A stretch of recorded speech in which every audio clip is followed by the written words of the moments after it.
Night in Qarth came on footfall soft and perfumed, a shimmer of silk sliding down a marble shoulder. The harbor stilled. The palanquins ceased clattering their little bells. Lanterns were lit and carried like patient, drifting stars along the galleries, across the bridges that webbed the canals. Somewhere musicians tuned and retuned their lutes, and the breeze moved through the jade towers with a voice like someone speaking behind a silk curtain. Daenerys kept the balcony doors open to that breath, even though it carried the sting of cinnamon and pepper strong enough to make her eyes prickle. She wanted the night air on her skin. She wanted its vastness. Inside, in the candlelight and carpeted hush, the room felt like a necklace someone had fastened too tight. Her dragons lay heavy and hot as banked coals about the pillowed dais. Drogon had the room's center by right of temper, a black coil half unfurled, one wing crooked along the carpet as if it were a cloak he had shrugged from his mailed shoulders. Rhaegal and Viserion pressed against him at the flanks, pale flames asleep. Sometimes they whistled in their sleep, soft as sighs. Sometimes their tails twitched. She kept half waking to the faint scritch of claws on piled rugs and the smell of singed silk where Drogon had breathed carelessly, and each time she eased down again, her cheek upon her arm feeling the bone there, thinking of eggs cracking, of deserts that gave nothing and the sudden impossible gift they had given her. "Khaleesi," Jhiqui murmured from the doorway, a spill of shadow in the lamplight, hair braided with tiny copper moons. "Do you want warm milk? Dream wine?" "No," Dany said. "Not yet." She sat up, and the dragon stirred, long necks lifting as if she drew, without meaning to, a thread attached to each throat. Drogon's eyes opened like struck coals, and he peered at the balcony. He flared a breath that was not quite flame, and heat rolled over her shins. "Hush," she said. A smile tugged at her lips. "No feasts tonight. No burnt bedposts. Sleep. Dot. No." He blinked, unpersuaded. But when she set a palm upon his snout and pressed him gently back down, he went, unwillingly, a last gust of warmth sighing against her wrist. She felt how he had grown again since morning. They never stopped, as if some urgency in the world itself demanded they keep at it, bone knitting to bone, scale to scale, wings pushing at the air with more audacity each day. The mask stood under the lintel, where the candlelight made the lacquer do peculiar things. Sometimes it seemed to be simply red, with fine gold dust feathered along the jawline. Sometimes the shape shifted, and her eye slid from it. Quaithe watched without moving. Even without her speaking, Dany felt watched. Dany felt measured, weighed as carefully as Qarthine silk on a scale with pearls for counterweight. "You came," Dany said softly. "You called," Quaithe said, and her voice was the sound behind the silk curtain, unlocatable. "In your heart you called, and the fire carried it." Jhiqui slipped back into the room like water finding its basin. "Khaleesi," she said again, unsure. Her dark eyes disapproved of masks and women who wore them, of the way such women made the air taste faintly of copper. Dany flicked 2 fingers, and Jhiqui was gone, leaving the night as it had been. A quiet with teeth in it. "You said I would have to go east to go west," Dany said. "You said there were lies in Qarth as there were gems, and both could cut deep." "And you saw the edges," Quaithe answered. She did not so much move as alter the idea of where she was standing. The candles guttered in a way that made the little flames seem to bow their heads briefly and resume their small prayers. "You have seen all the masks that Qarth wears, and all the mouths behind them." Dany thought of Xaro's fragrance-laced sighs and the soft brutality of his hands when he appealed for one dragon, as if it were a lover he meant to woo. She thought of the pureborn's cool offense, like a crystal goblet held just beyond the reach of beggars.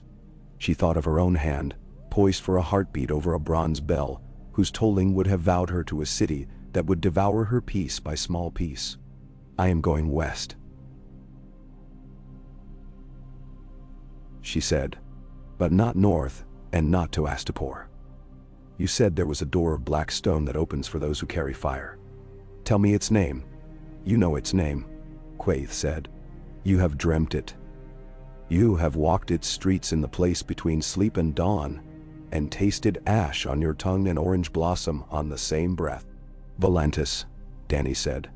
and the word stirred the dragons. Sometimes a word did. The city of the black walls. The first daughter, Quaithe said.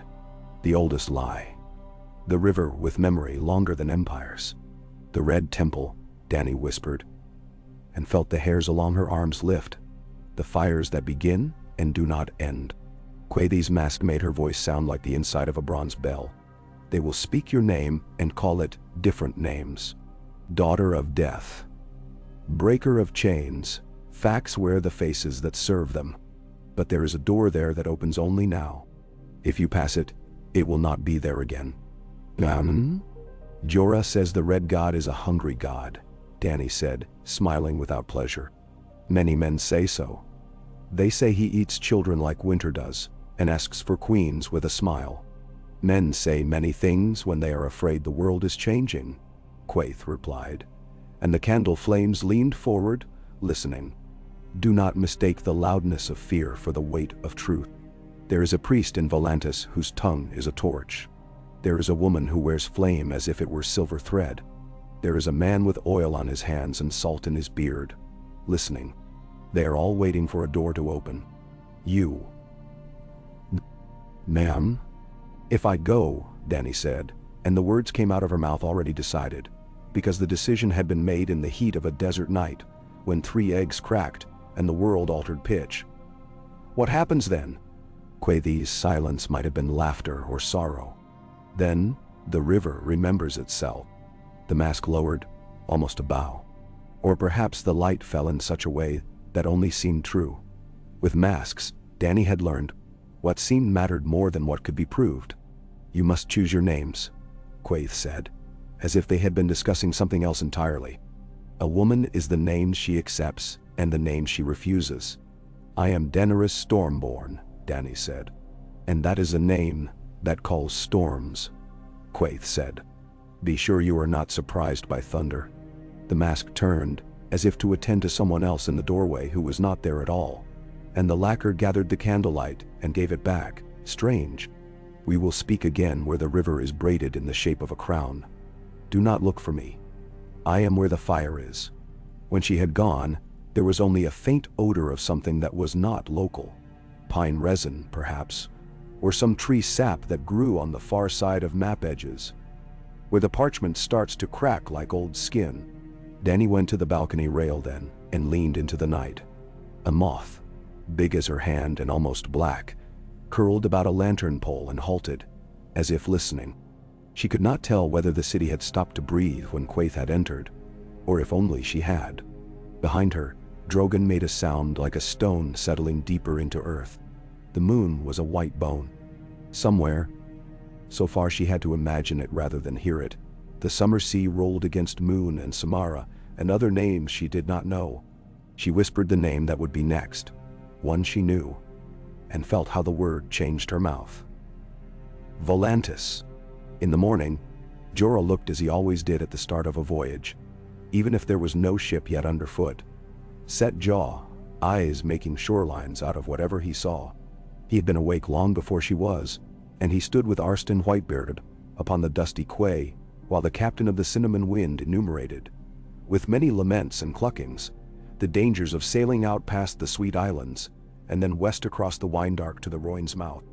Winds there, the captain warned, are petulant as rich daughters. They sulk, they refuse, they kick over their milk. His bracelets were a clatter of tiny bells that made mock of his seriousness. The sea is no lover who forgives. He looked at the dragons when he said lover, which Dany thought a superstitious tick. The captain had watched Drogon take a gull on the wing yesterday and had crossed himself twice, to twice as many gods. Fortune favors the bold, Jorah said with the weariness of a man who had been repeating it all morning. And it favors those who can pay a little more. The bracelets ceased their commentary. The captain rearranged his face into the agreeable mask meant for customers to whom one must never admit the price was settled. To Volantis, he said gravely. The first daughter, the old whore. He spat to one side, as if one must pay that city with something before even setting sail for her. Arstan's beard trembled around whatever he was not saying. He had by then told Dany enough stories from her father's court and beyond it, that she had learned to recognize when a memory had reached up like a snake from a hole and taken hold of his tongue. He liked Volantis no more than men like returning to the house where, young and hopeful, they had paid too much for a night and woke to find what was stolen from them was not the purse. "You've been," she said to him later, as the cinnamon wind slipped away from Corthal's pearl-bright archways, and the last bribed harbor master's rope coil fell from the capstan like a snake disguising itself as rope. He smiled with a thickness of sadness in it. "I have been many places," Arstan said. "It is the advantage of serving kings. They are forever sending old men to gather honey and return to the hive, though they sting us sometimes on the landing." His eyes went to Drogon circling the masthead. "There are great temples there, and a river broad enough to carry the history of nations. Men with rings in their nipples rode galleys to wars no one remembers. On certain evenings, the wind smells like orange blossoms. On others, it smells like the pots where they make soap from tallow and lies." "And the Red Temple?" she asked. He dipped his head, respectful as to the name of a lord he did not like. "I have prayed in many houses," he said carefully. "In that one the fires do not wink. You feel watched there, even when your back is to the altar. The men who serve there look at you as if they are not seeing you at all, but they are listening to what is being said elsewhere, to someone inside you who uses your tongue, but is not you. Their god is a great fire that gives light, but fires also devour. Men shower. You have said the same of dragons?" she said, and smiled to see him shrug. "The world is a stew pot," Jorah interposed, coming up from below with a skin of water. "Everything in it eats the next thing. The broth is richer for it, until it boils over the rim. Then Cowan." The cinnamon wind had a way of listing slightly to starboard when she ran before the wind, as if one of the gods had a thumb pressed down on that side. It meant she cut water like a thief creasing through a market crowd. The sound of her, wood complaining, rope singing softly,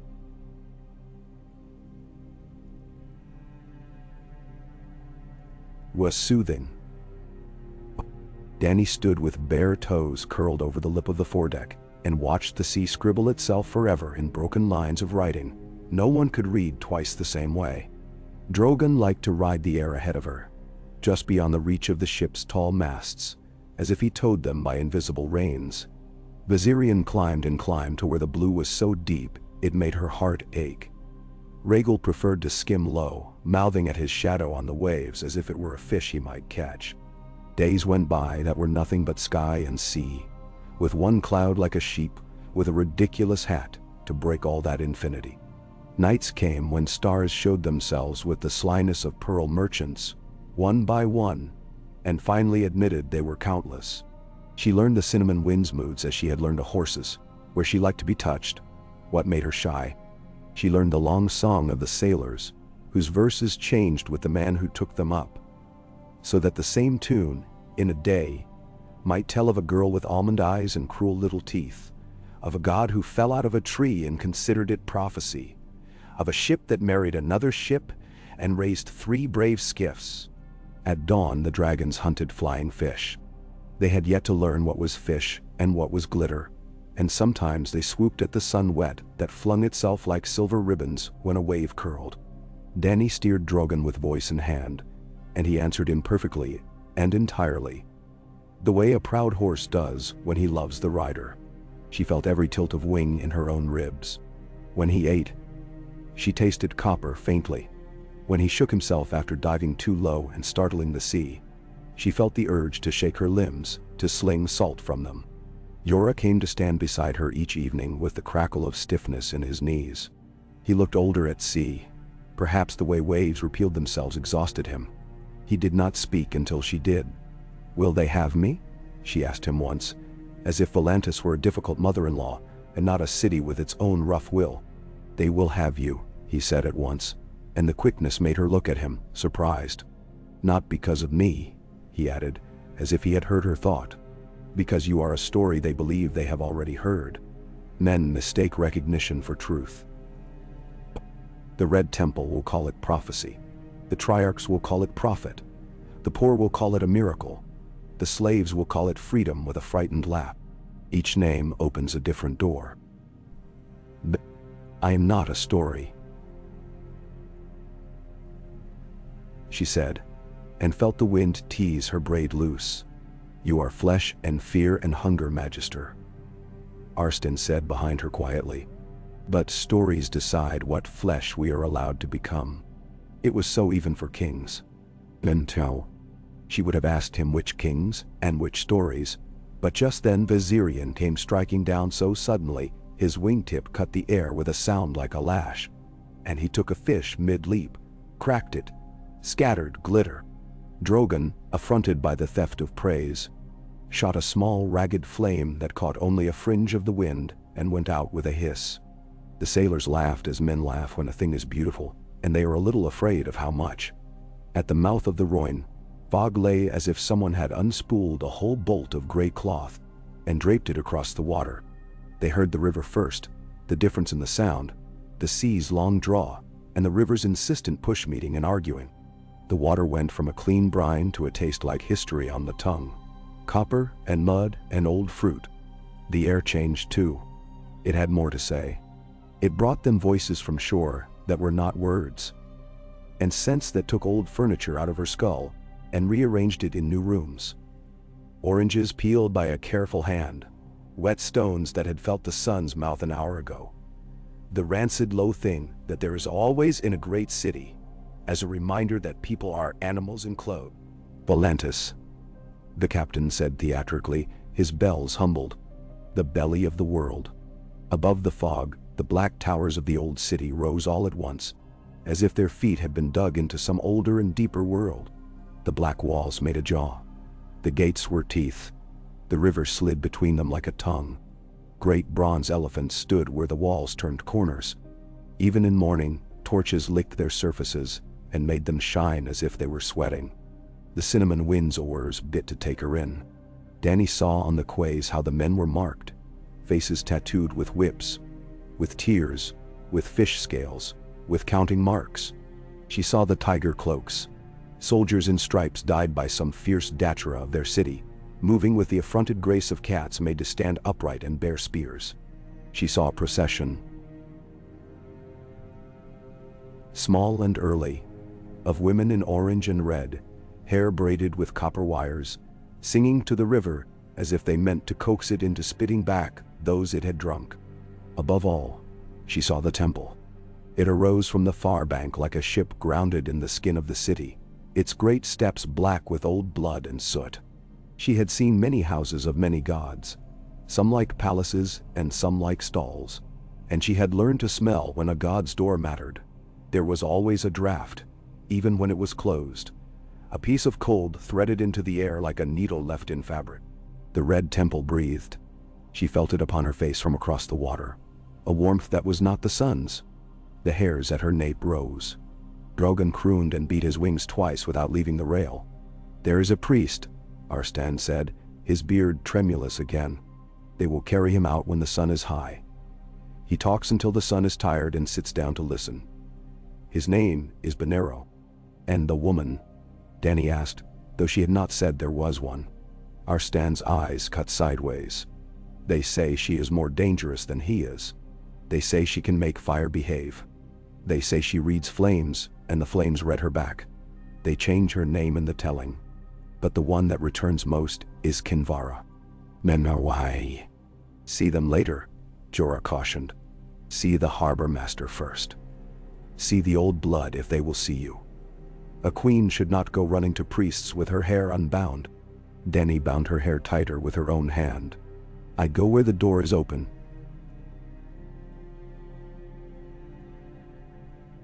She said, and something in her voice, not command, not resolve,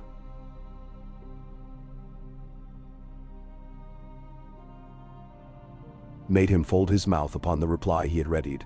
The cinnamon wind gave up the river's center reluctantly, let herself be nudged into place by poles and shouted expertise. The harbormaster's steward came aboard with ink on both wrists like bracelets and a stylus in his hair. He wrote while he spoke, or spoke while he wrote. His questions had many teeth. What is your cargo? How many mouths do you feed? How many swords laid down flat would reach from your bow to your stern? Have you angered any gods recently we should know about? Does any part of your cargo breathe fire? The last made him smile, as men smile when making a joke at the expense of their own fright, which is a way of begging pardon from it. Dany answered with courtesy, that weapon with a blade so thin men cut themselves before realizing they have been attacked. Jorah stood behind her shoulder with his hand on his sword for the harbor master's benefit, and Arstan stood at her other side with his hands folded for the harbor master's benefit too. Drogon watched from the yardarm. Every inch of him convinced he was the most interesting fact in any room. Your papers say you are the Stormborn, the steward said at last, after they had stamped things with enough small elephants to make a herd. Ink shined on his wrist. It is a name we hear in the temple's courtyard at night. He looked up at her openly at last. They will want to see you. All of them. That afternoon, when the sun had climbed high enough to taste itself, and found it pleasing, she went up the temple steps. The stones were old heat under her sandals. The crowd made that animal crowd sound, the one that has nothing to do with words and everything to do with breath. The air smelled of cumin and burning, and the sourness of excited men. Benero stood upon a platform whose sides were carved with flames and their names. His hair was white, his eyebrows black, his mouth a scar in the long brown of his face, as if someone had taken iron from a fire and pressed it there long ago, and it had not healed right. Azor Ahai, he said, and he said it in the mode of men who wake mountains. Nissa, Nissa. Night, day, the sword that will not stay quenched. He did not point at her. He did not look at her. His gaze went out to where the sky boiled with heat and stayed there. The one who was promised to the world by its own making. Born amidst salt and smoke. Dragons awoken from stone. A girl with death in her pocket who gives life away for free. The crowd took the words and threw them at each other. Azor Ahai. Tor. Promised. Bolt. Smoke. The syllables fought and married and changed their names mid-dance. Dany felt them strike her skin and stick there. Not painful, but like bees choosing a branch. She stepped forward, and the crowd did that thing crowds do. It made place for her without admitting it meant to. She went through the space that fell open like a wound. The dragon's shadows went with her. Sliding on the stone, she had dressed simply and bound her braid and put no crown upon her head, because she remembered other courtyards where she had gone as a beggar with a child black and ashy in her arms, and been refused. She would not now become the refusal she had once received. The priest did not turn until she stood where he would see her if he did, and then he did. His eyes were forward, and then they were on her, without traveling that distance in between. She had the sense of something being recognized, of a door opening not to admit her, but to reveal that she had been standing beyond it all along, looking in from the outside too long to recognize herself as someone who had been inside from the beginning. Daughter, Benero said, and the word hammered something low in her spine. Mother. He spread his hands, which were burn-scarred, elegant, unafraid. You took death into a fire and came out with its teeth. The night remembers you. The day seeks you. Now. I came because a woman told me there was a door here only I could open, Dany said. She kept her voice even.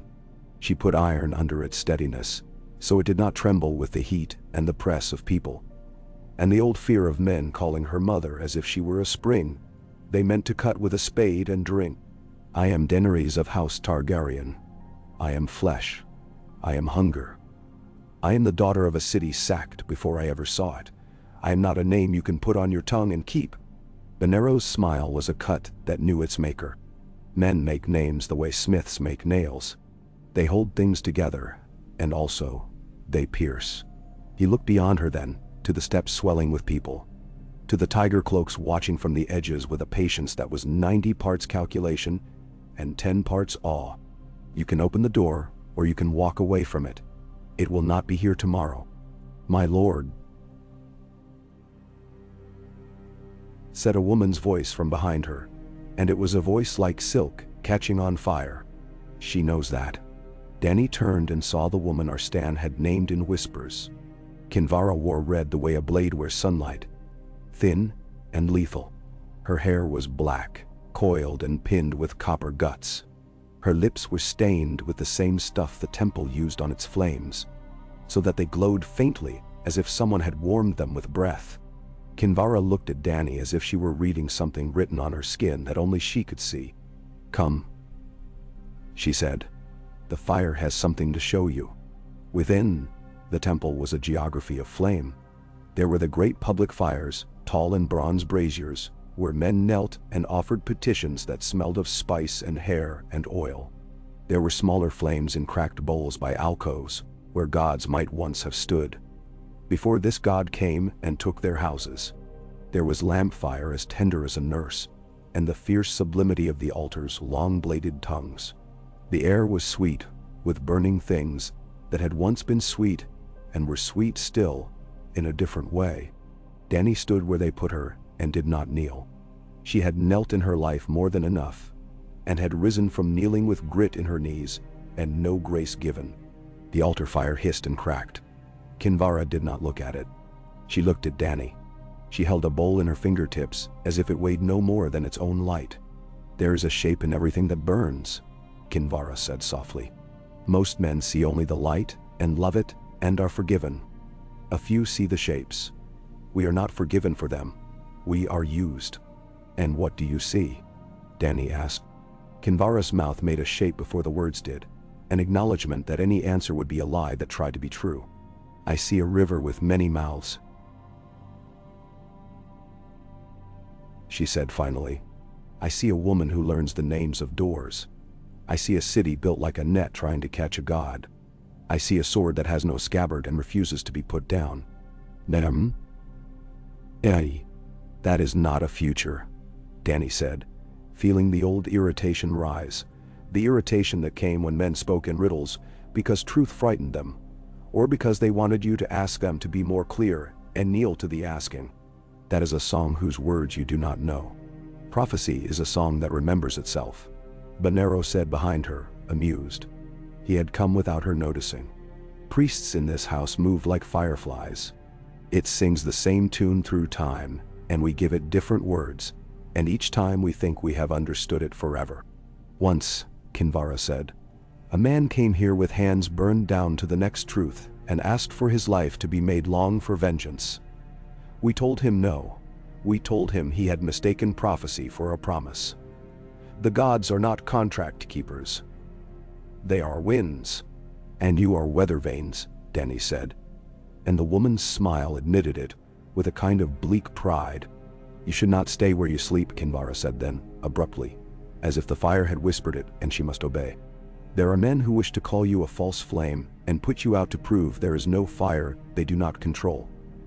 There are men who wish to call you true flame and use you to light their own rooms." "Always," Jorah muttered, having drifted close enough to be scalded by the conversation and resenting it. "Always it is men with wishes. Did you ever notice, Khaleesi, how men who wish seem to own the houses? Mentor Karn. Then perhaps it is time they learn their house has grown too small," Dany said.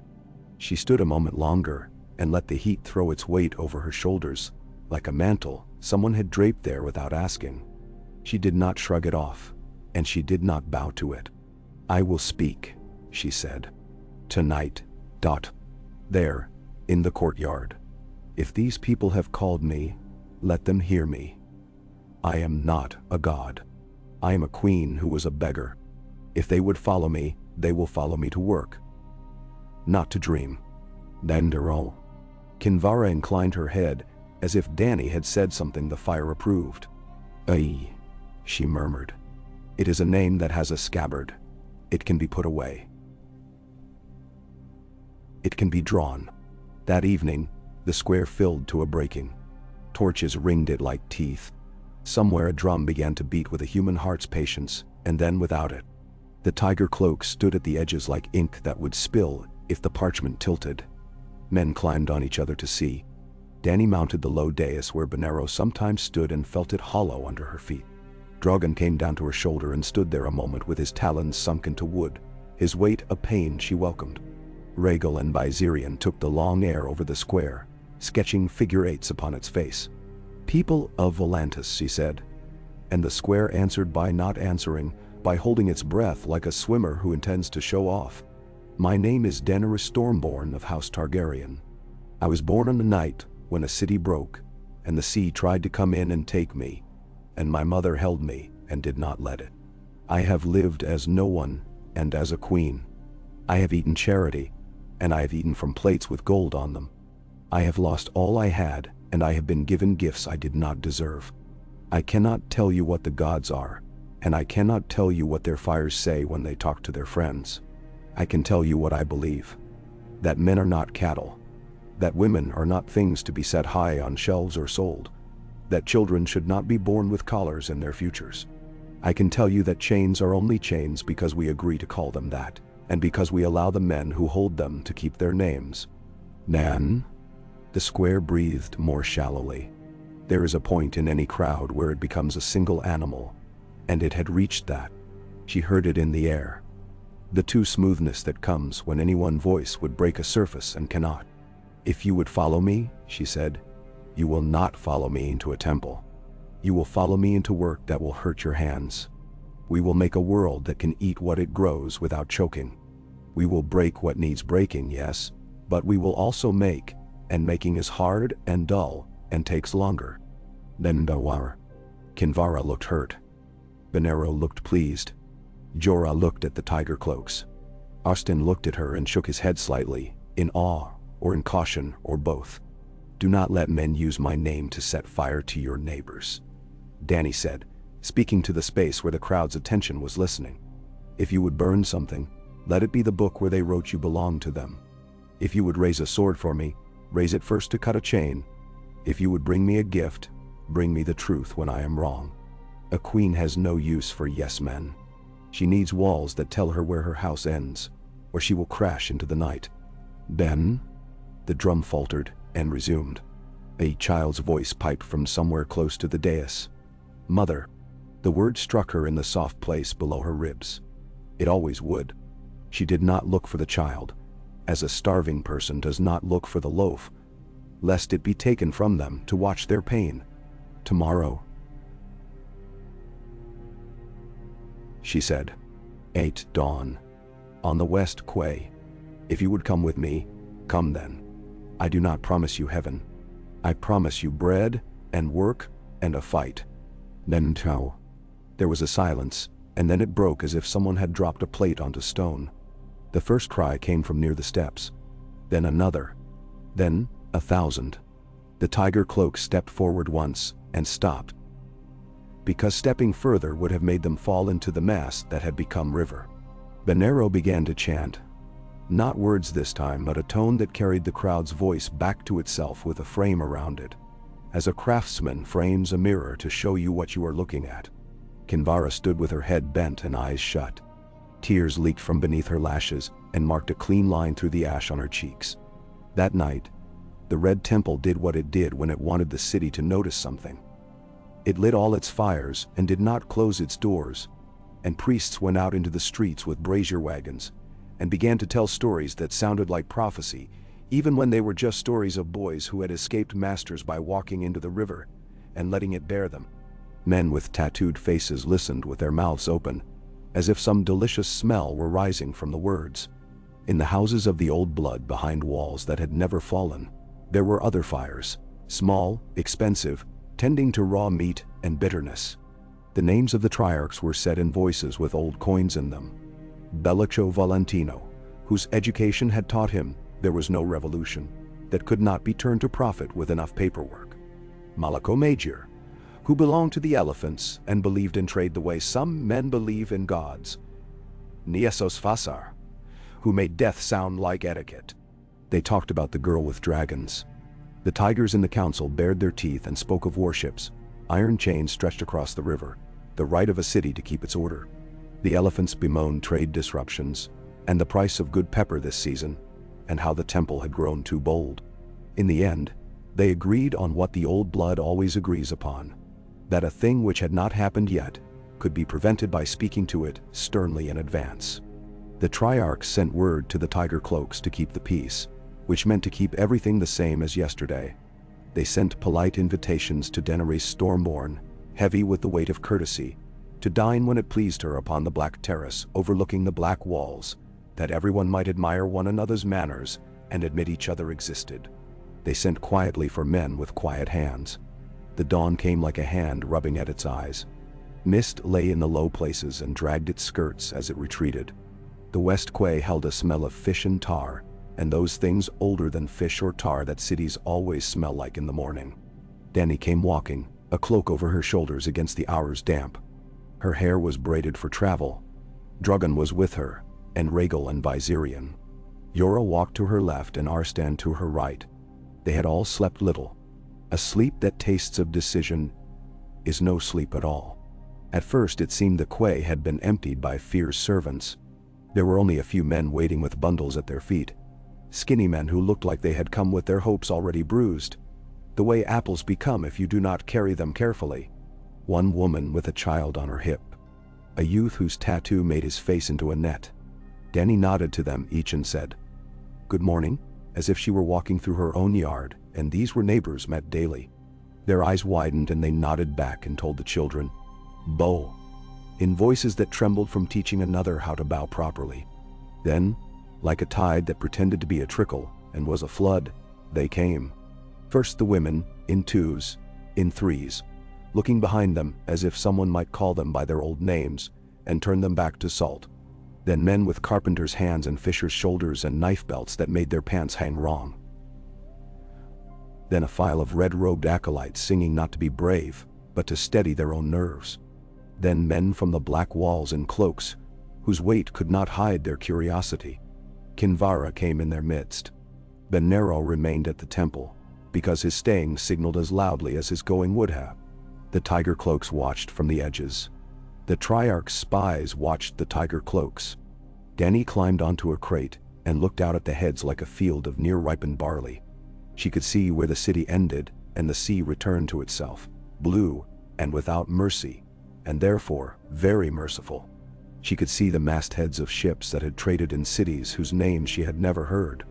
She could see a boy whose mouth was too wide and whose eyes were too blue for Volantis, and knew he had come upriver from some small town where men didn't yet know how to pretend they believed in the same things men believe in cities. She raised a hand. The crowd sank a little, like a dog lowering his shoulders to show he meant no harm. "Those who want ships," she said, "will have them. Those who want work will have it. Those who want to march will march, but they will march under a banner that says bread before glory, and they will not burn. There are men who will come among you and try to put torches in your hands. Bring them to me, and we will teach them how to carry bread instead." Kinvara averted her eyes. The acolytes sang louder to cover the pause. "Khaleesi," Jorah said under his breath, tugging at the air, not daring her cloak. "The Tiger Cloaks are moving." They were. Not quickly, not crudely. They were doing what soldiers do best. They were taking up space and calling it order. Dany saw the command movement without needing to know the words. A knot of them would press there, another would open there, and the crowd would confuse itself and blame itself for its confusion.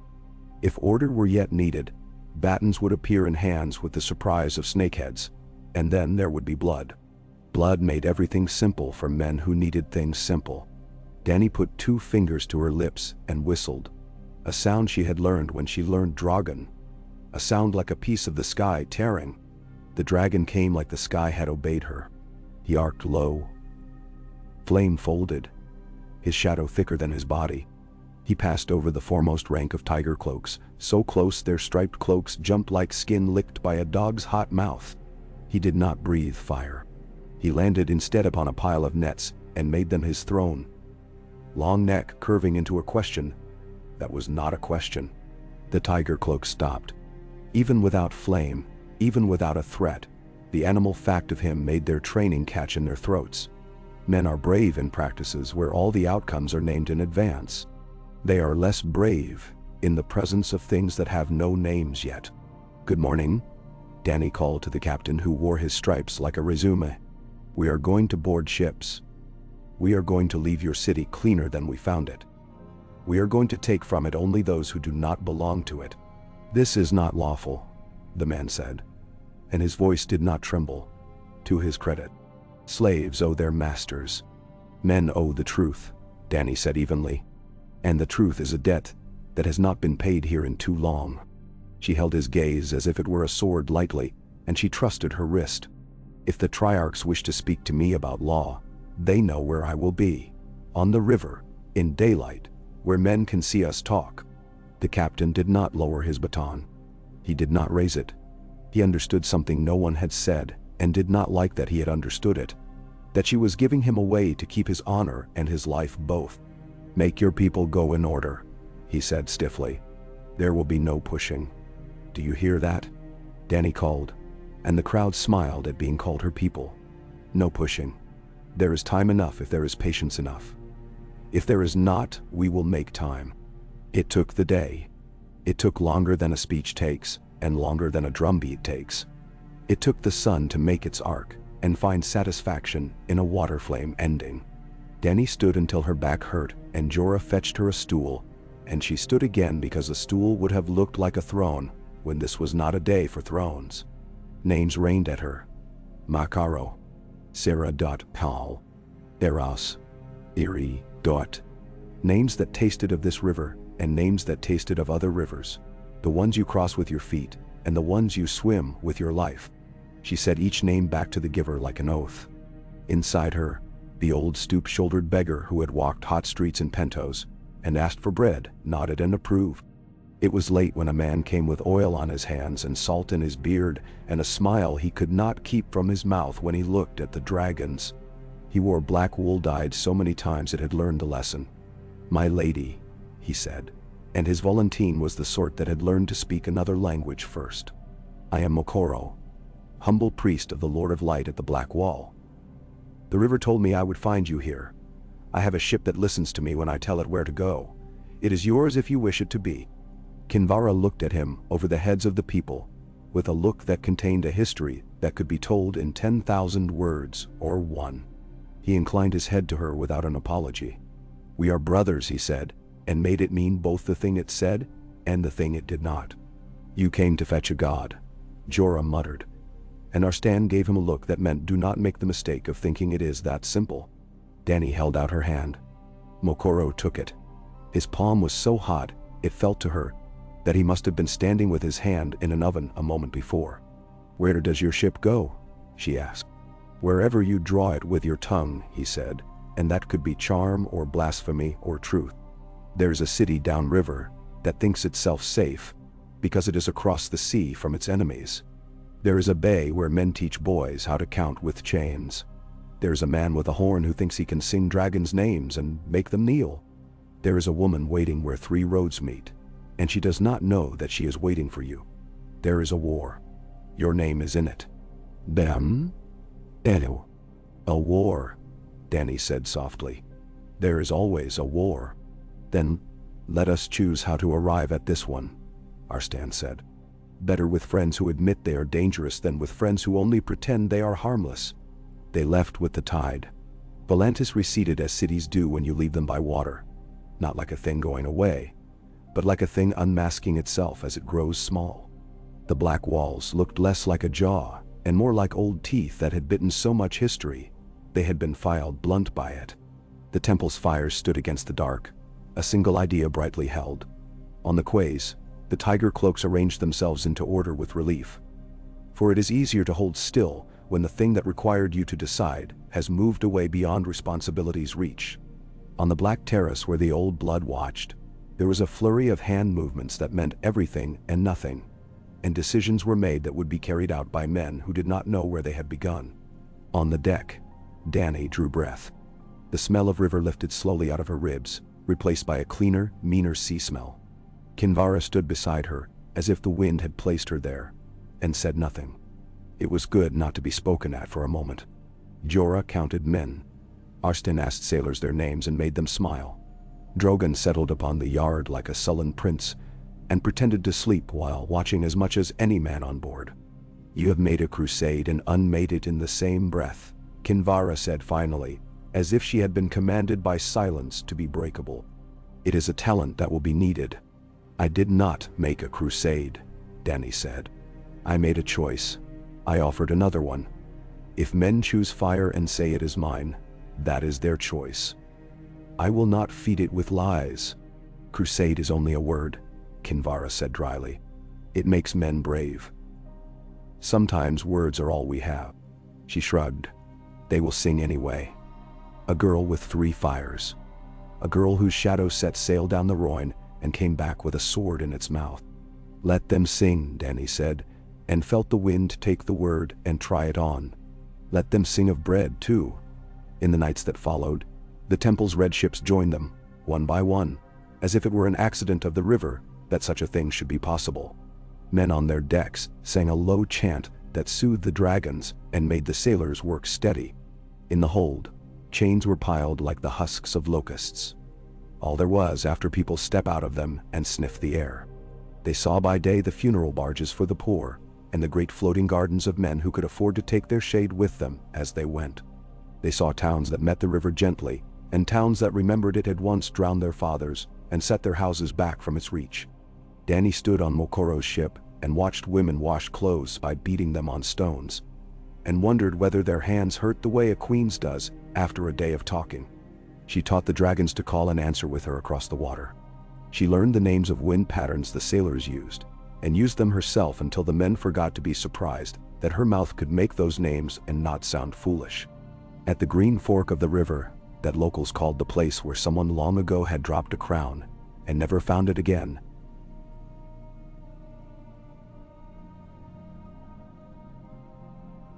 she stood where the ship's figurehead should have been and put her hands to the wood. The Rhoyne made a sound like someone thinking very hard. She thought of Quaith's mask and remembered the way the candlelight had made it seem to bow.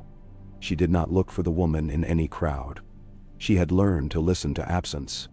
When it spoke, it did so in the way of women who could not afford to raise their voices.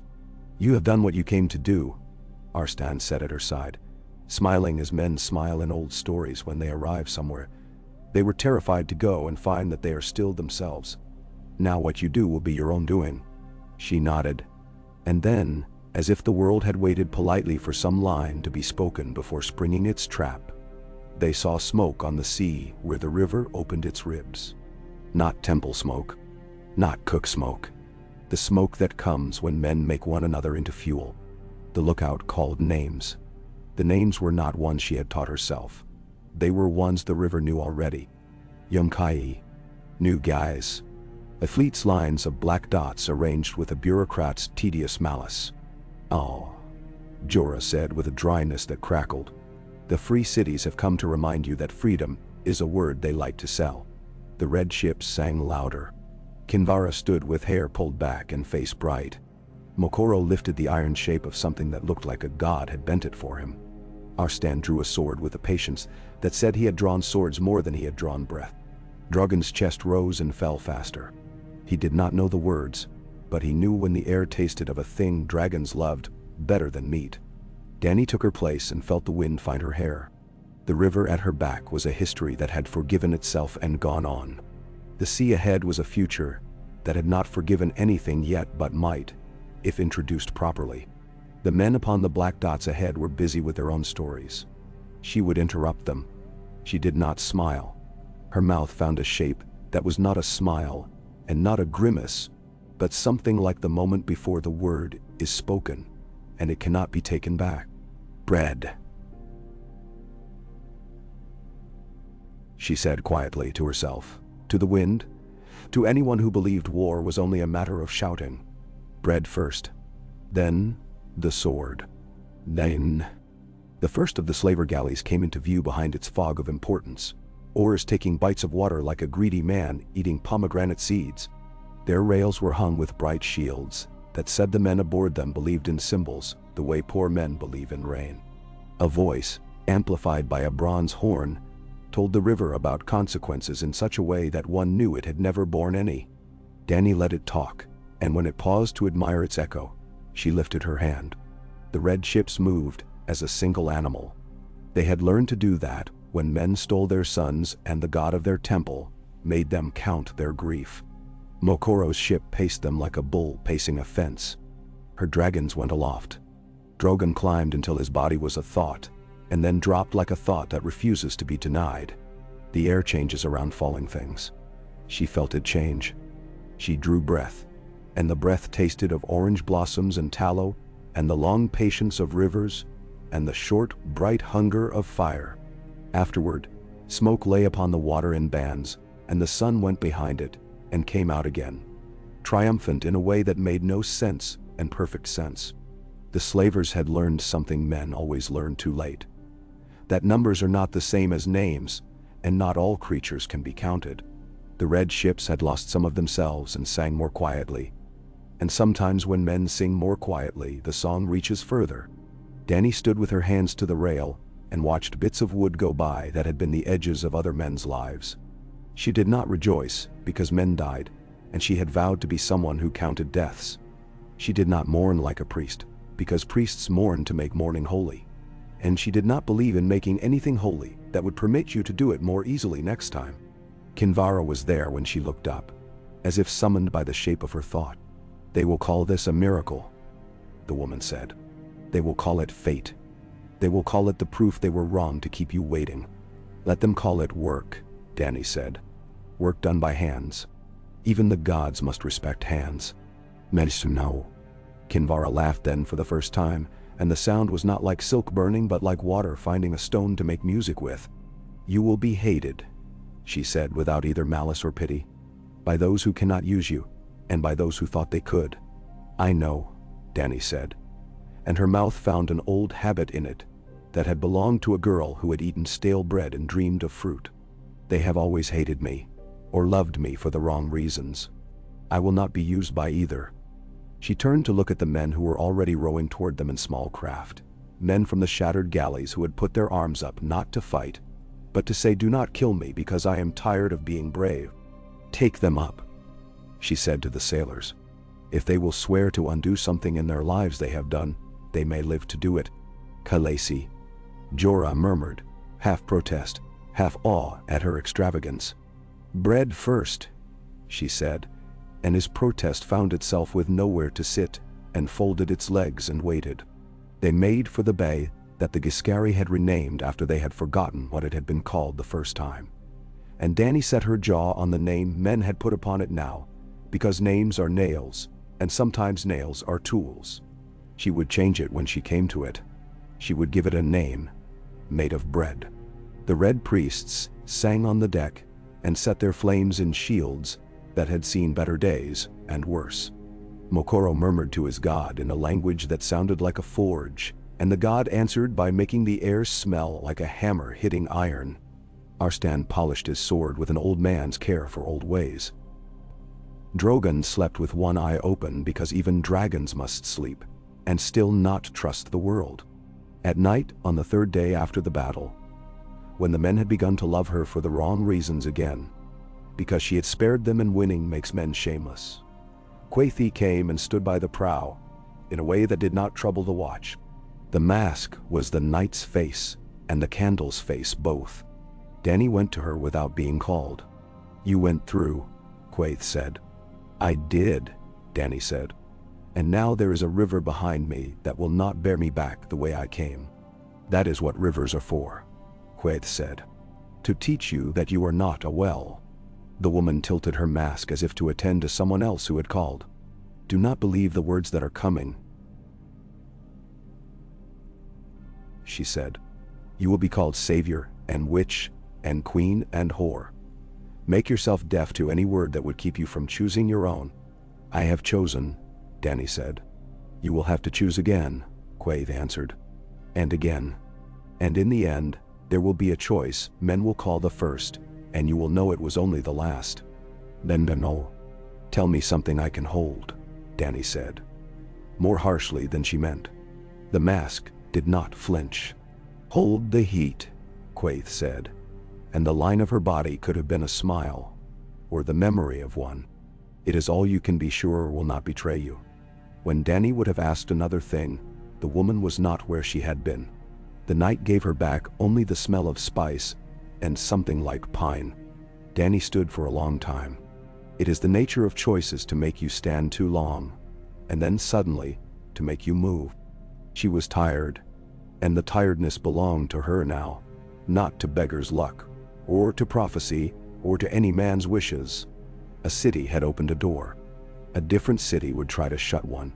Between them was a river that had learned her name on the way down to the sea, and spoken it to the reeds along its banks. She turned at last and walked to where Jorah stood like a rock men had built a temple upon, without ever quite forgetting it was a rock. He looked at her as if she were a thing he had spent his life trying to name, and had learned at last that he had been using the wrong alphabet. She did not pity him. She valued him. "Tomorrow," she said. And the word had claws. "We send word up every street in every town along this coast. Bread for work. A wage for loyalty. Mercy if you can change. If you cannot, stand out of the way." "Men do not stand out of the way," he said, and loved her more because she believed they might. "Then we will move them," she said simply. "Kinvara, Mokoro, Benero's men. We will take their fire, but we will teach it to bake before it burns." She smiled then, and it was a low, tired, dangerous smile that kings learn last. "We will make a crusade that understands the oven better than the torch."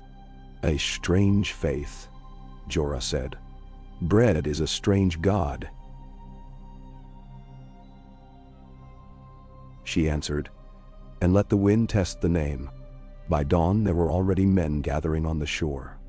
The brave, the desperate, the greedy, and whatever creature sits between the three as if it were a throne. Slaver agents wore the new faces men wear when their old faces have let them down. Humility and friendliness and humor. They touched their foreheads and told jokes and asked for a chance to change. Dany gave them some and denied others.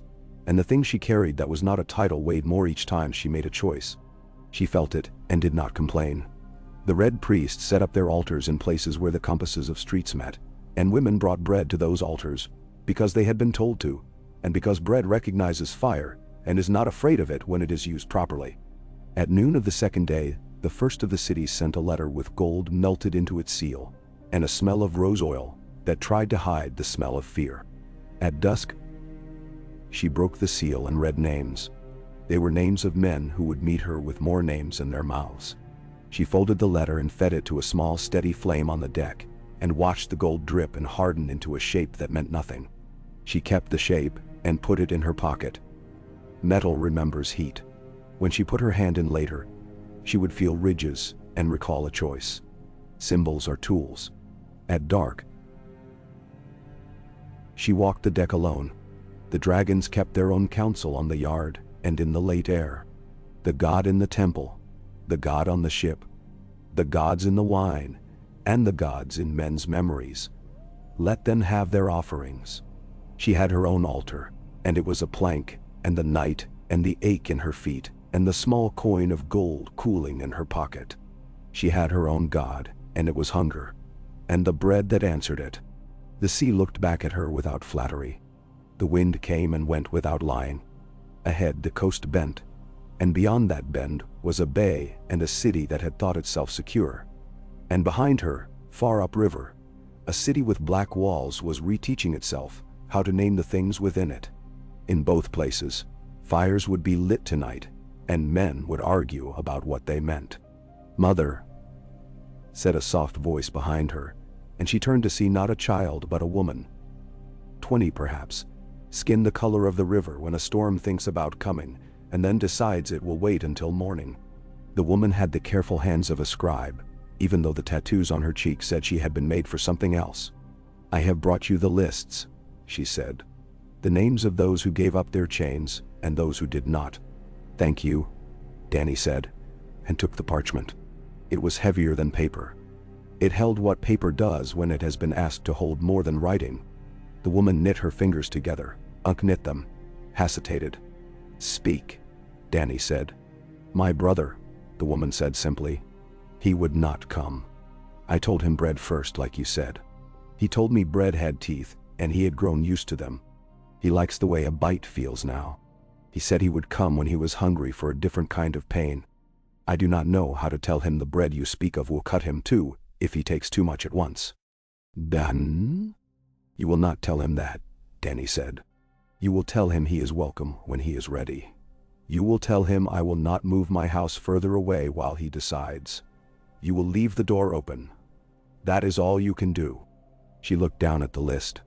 The names meant a city of their own. What is your name? Missandei, the woman said. And the name made a familiar ache in Dany's chest for reasons she could not name, as if she had once said it 1,000 times to someone who had written everything she said and then gone away. Of Enith, Missandei added when Dany did not speak, because you must help those you serve carry conversation when they are tired. Of Enaeth, Dany repeated. You have ink on your fingers. I have always had ink on my fingers, the girl said. My mother says the first thing I touched was a reed pen. She says I smiled at it like it had come a long way to meet me. Then? Ni? Then write for me, Dany said. And the words made something inside her settle, as when a table stops wobbling, because you have found the right stone for its leg. Write as I speak, and when I am wrong, show me where the words refuse to come out of your pen. Yes, Missandei said and bowed with her hands, not her back. Dany went to the rail again and let the wind take her braid and worry it like a friend. She thought of Volantis, and how the river there had lifted its skirts to let her pass. A court lady who might or might not favor you, and in the end had. She thought of the temple, and of Kinvara's lips bright with the sin of truth.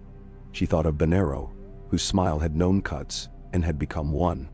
She thought of Quaith's silence. She thought of herself, and of the girl who had once wanted only fruit, and had not known that fruit did not come to girls who wanted it, not unless they learned to plant trees and wait. Bread, she said again to the night, to the god of hunger, to anyone listening. Bread first. Behind her, the red priests sang under their breath in a language that made the deck wood hum. The words were old and new at once. There was fire in them. There was also patience. The ships moved toward the bend in the coast, as if pulled by a thing with no hands, and the dragons slept and did not, and the sea did what it always does. It went on. The morning, the red bricks of Astapor showed themselves. The air tasted of iron and overboiled meat. The sea had flattened itself to mirror a sky bleached nearly white, and out of that glare rose the low pyramids with their blunt practical faces, lines of narrow windows, like scars. The Harpy's daughters, chipped and wind-bitten, spread their bronze wings along the city's crown, not in welcome but in habit. Even in stillness, they looked as if they meant to clutch. The stink came first. The tannery vats, the piss-washing, the boiled leather, the dead dogs, and then the sound, which was a kind of mutter of water turned human. Training chants, market bargaining, the hollow clack of stick against stick where boys mimicked men at drill. Missandei came to Dany with a slate on a string, the stylus tucked behind her ear by habit and inclination both. She had slept scarcely at all. There was ink smudged along her knuckles like the remains of a kiss she did not wish to confess. Khaleesi, she said, and her voice had the steadiness good paper has. The lead ship has signaled the old pier is clear. Mokoro sends word that the temple's men ashore have secured a warehouse for stores and a hall for the wounded, should there be any. There will be wounded, Jorah said under his breath. He leaned his weight on the rail as if to give the sea something to do with it. There are always wounded. Then let them be men who will heal and go on, Dany answered. She felt the dragon's restlessness in her bones. Drogon's head came up, and his neck made a question mark against the sun's blaze. Rhaegal beat his wings once, twice, as if he had woken inside a dream and meant to remember it, and Viseriion's tail swept a coil of rope and made it tremble. She laid a hand to Drogon's hot neck and steadied him with a pressure and a word. The red ships furled their god-bright banners and made a sober line into the shallows, oars shipping with the creak and sigh that had become familiar as a lullaby. Astapor's harbor drank them with a slowness that said, I am used to men with ideas. and I do not mind swallowing them." Tiger-cloaked hirelings in harpy-crested helms stood watch at the harbor mouth. Their spears bore ribbons stained by hands less careful than priests' hands. On the new-built quay stood men in red and black silk with faces like painted gourds. Good masters, though the name had never sat right on anyone's tongue. And among them a knot of barbered scribes and careful translators, their mouths already forming the shape of insult in several languages. "Shall we dress you more richly?" Arstan asked her in a dry tone that remembered 100 courts and their petty armorings. "Gold is an old language here." "I will wear dragons," Dany said. "They understand that tongue." She took the cloak Missandei offered, a simple thing, undyed and heavy, and threw it over her shoulders against the morning's thin, briny chill. Her braid she had already bound tight with a leather thong. Kinvara came to her side with the ease of a shadow arriving at dusk. The priestess's red was a slash against Astapor's tired brick. "Do you mean to let them keep their word for you?" Kinvara murmured, eyes on the line of masters. "I will make my own," Dany said. "And if they must speak it back to me, Missandei will give it to them with the correct edges." Missandei's mouth twitched, the ghost of a smile in a girl who had learned that smiles could be used to measure you. "I will shape it true," she said. "And if it cuts, it will be because it had to." They crossed the plank to the pier with the dragons pacing overhead in an unspoken triangle. The masters drew themselves up in a hungry line, oils in their hair, scents on their wrists, old scars hidden under gauze, the visible ones displayed like coin. Krasny's Monaklos came a little before the rest, one hand on a whip handle polished smooth by an inheritance of fingers. His mouth was a fruit left too long in the sun. The corners had begun to pucker. At his side was a child with big eyes and a clever air, used to translating men's bad words into something the day could live with. Dany knew before Missandei leaned to her ear that this girl would translate for him, because the gods have a sense of humor that bleeds. "Krasny's Monaklos of the stripe of Naklas," Missandei said formally. "Good master of Astapor." The title sat on the air without affection. Krasny spoke at once, eager to spit first. He looked at Dany's bare head, at her unjeweled hands, at the simplicity she had chosen. Men like him always looked for the seam in a woman's armor and mistook plainness for a weakness rather than a choice. His Valyrian was the coarse market kind, thick with the vowels of the Giscari tongue.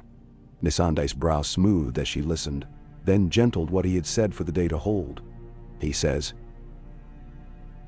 she murmured, "that he welcomes you to the city of soldiers, and that he regrets that your modest retinue will be a challenge to accommodate, but that Astapor does not turn away beggars who pay." What he said, Jorah said evenly, was that he has seen better queens digging through fish heads, and that he trusts you have brought something to make yourself worth feeding. Dany kept her gaze upon Krasny's, unblinking and uninterested. "Tell him," she said, "I have come to purchase, at the price he himself set, every unsullied within his city's walls." Kinvara inclined her head the least amount that could be called a bow. Missandei's stylus moved, though there was no need. Some words must be written to honor the weight they carry, even if no paper will keep them. She spoke in the slave city's proper low Valyrian with a clarity that polished each word and set it in its place. Krasny's face changed in the way men's faces change when the ground they stand upon turns out to be a boat. He laughed, a small thing thrown to his friends. He talked. Missandei listened, and when she turned to Dany, her eyes were careful in the way of a surgeon bearing a hot knife. "He says the cost of a single unsullied is the price of a palace in Volantis, and that he would be bereft to part with even one of his darling spears. He says the thought of selling them all is..." She paused. Hunting a word delicate enough to do the cruelty justice. "Ludicrous." "He asks what you have for barter: spices, gems, permission to leave with your head still on your shoulders." "Ben?" Jorah's hand strayed toward his sword in a movement so small it made no sound. Arsten's profile was calm as a carved figurehead. Only the tightening at the corner of his mouth admitted he had heard the insolence. Mokoro stood a pace behind Kinvara, and his heated gaze made the morning feel closer by a half-inch. Dany lifted her hand. Behind her, 4 men from Mokora's ship stepped forward with a chest slung from a pole. It had no lock. Its weight had kept predators honest thus far. They set it down and flipped the lid. Krasny's bent involuntarily. Gold looks a certain way when it is piled to a certain depth. It changes the light that falls upon it, and the men around it recognize that altered light. Alongside the heavy ingots lay wrapped cloth bundles of pepper, so strong the scent rose like a hand to stroke the nose. There was Volantine dye in stoppered jars, red so rich it made blood look thin, and bolts of silk that had worn the fingers of 10 men who had carried them, and were not yet tired. From the Tria, Jorah began. From the faithful, Kinvara corrected, soft but firm. From men and women who believe in bread with their God. Tell him, Dany said. This is a first measure only. Tell him I will not trade dragons. Not one scale. But I will purchase every man he calls unsullied at the price their masters swear they are worth. I will pay in gold and pepper and silk and rights of passage at certain ports. I will pay with the promise of wheat convoys under priestly protection. I will pay with the fact that he will sleep easier for many nights if he does not make an enemy of boats that can find him in fog. Bendersim? Missandei made the words into a bridge that might hold if men did not jump on it. Krasny listened with his head cocked in the manner of a dog that means to bite and wonders where the tenderest meat is. He made a show of contempt. Men like him always made a show of something. And then he named a figure no honest treasury would survive. Dany did not blink. Numbers are only names men give to fear. We will count, she said, and measure. And if your number is honest, we will meet it. Missumden. He smiled in the way of men who have gone as far as their courage allows, and discovered it was not very far. He says, Missandei supplied dryly, that he will allow you to inspect the stock. The inspection ground its own slow way through the heat. They walked a courtyard where the bricks had been licked to a shine by summers and spilled oil.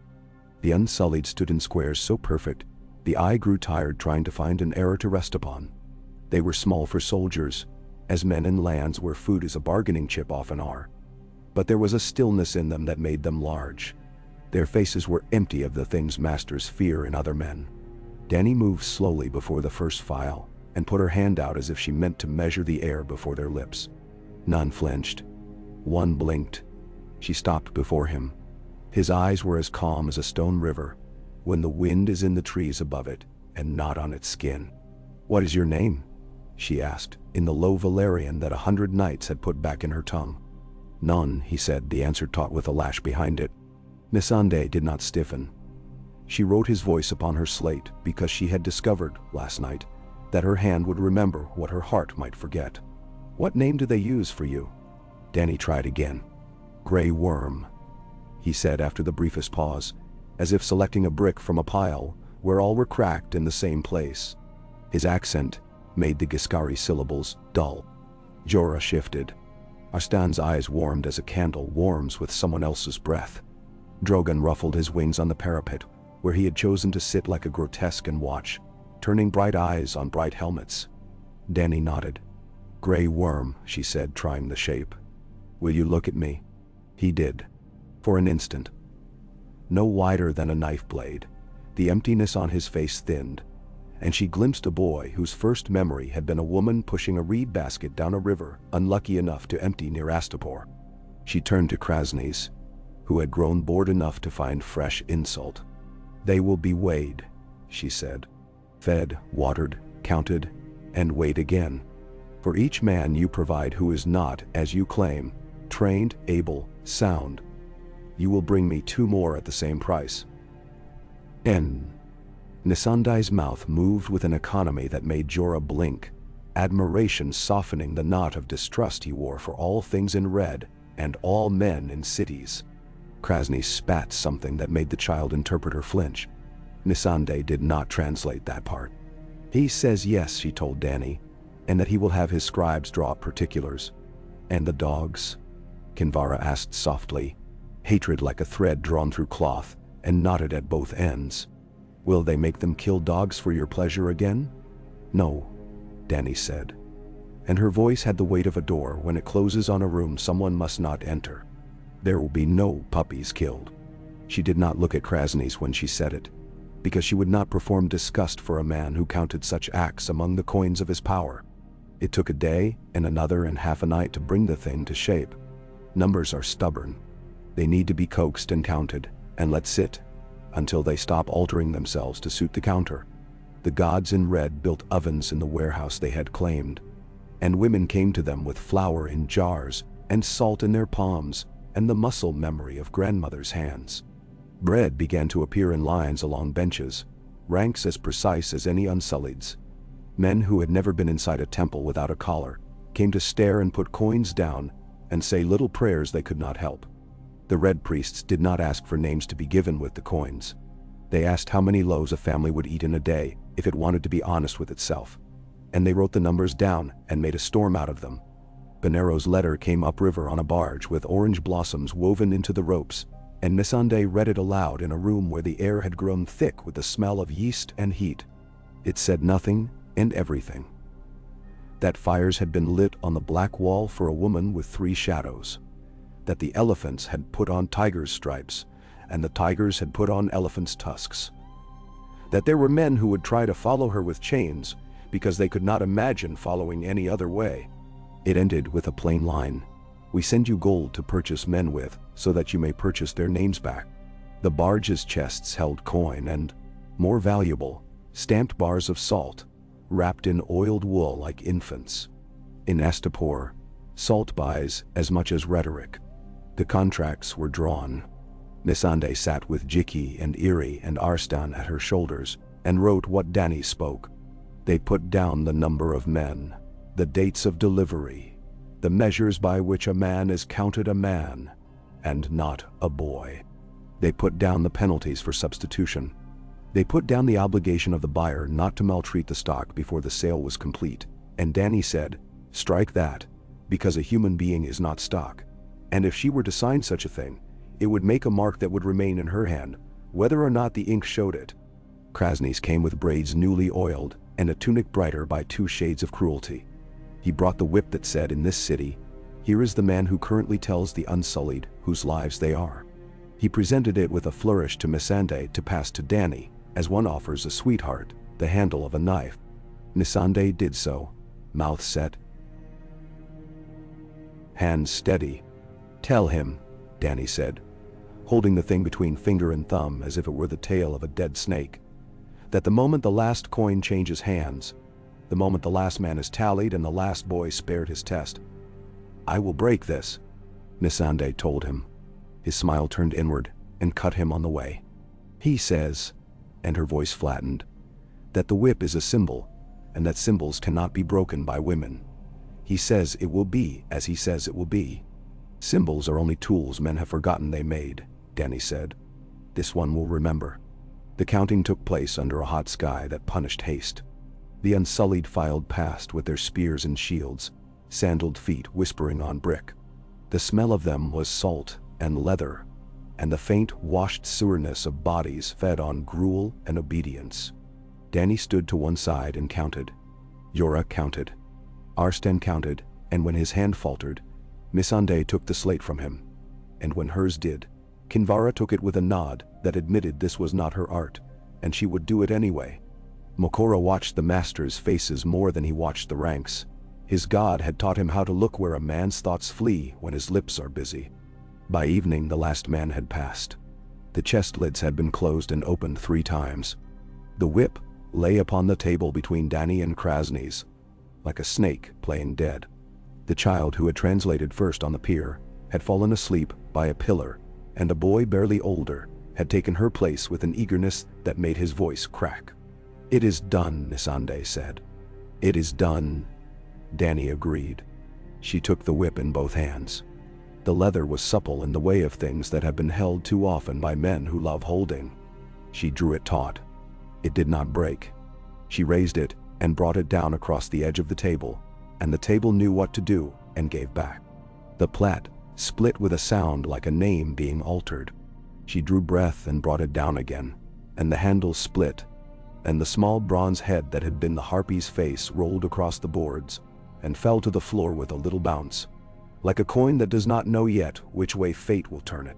One of the good masters made a strangled noise of outrage and reached. Jorah's sword was in his hand and drawn a finger's width without his even seeming to know he had summoned it. Kinvara stepped between blade and offense with a small gesture like shading a lamp. "The sale is complete," she said, and for once her voice carried no fire in all law. Dany stepped out into the courtyard where the ranks had reassembled, without needing to be told. She thought, absurdly, of loaves cooling in lines. She had a sudden picture, so strong it made her throat go tight, of a baked crust cracking under a knife's first pressure, and the steam smell. She lifted her hand. 10,000 faces, still as a winter pond, looked at her. "Unsullied," she said, and then corrected herself. "Men." The air seemed to tilt toward her, as if the courtyard itself had leaned in. "You are purchased, not as chattels," and she put the word in her mouth like something bitter, "but to buy back your names. Now I give them to you. You are free." There's a sound crowds make when they riot. There is a sound they make when the sea brings a storm and quick and hard. This was not those. It was smaller. It was like a cloth being shaken gently and set back upon a table. A smoothing. One of the front ranks blinked. A man's chin trembled and stilled. Grey Worm did not move at all. His stillness broke something in her in the way of a hammer tapping a flaw she had not known was there. "You may take pay and march with me as free men."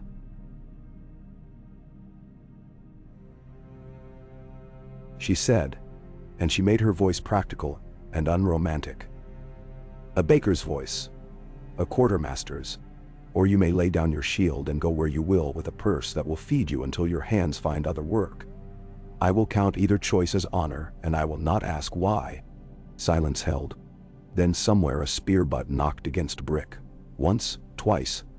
Like a man tapping the door of his own house, to see whether anyone he loves is within. Another answered. Another. The sound rolled and multiplied until it was a long, low thunder that shook the dust out of the eaves.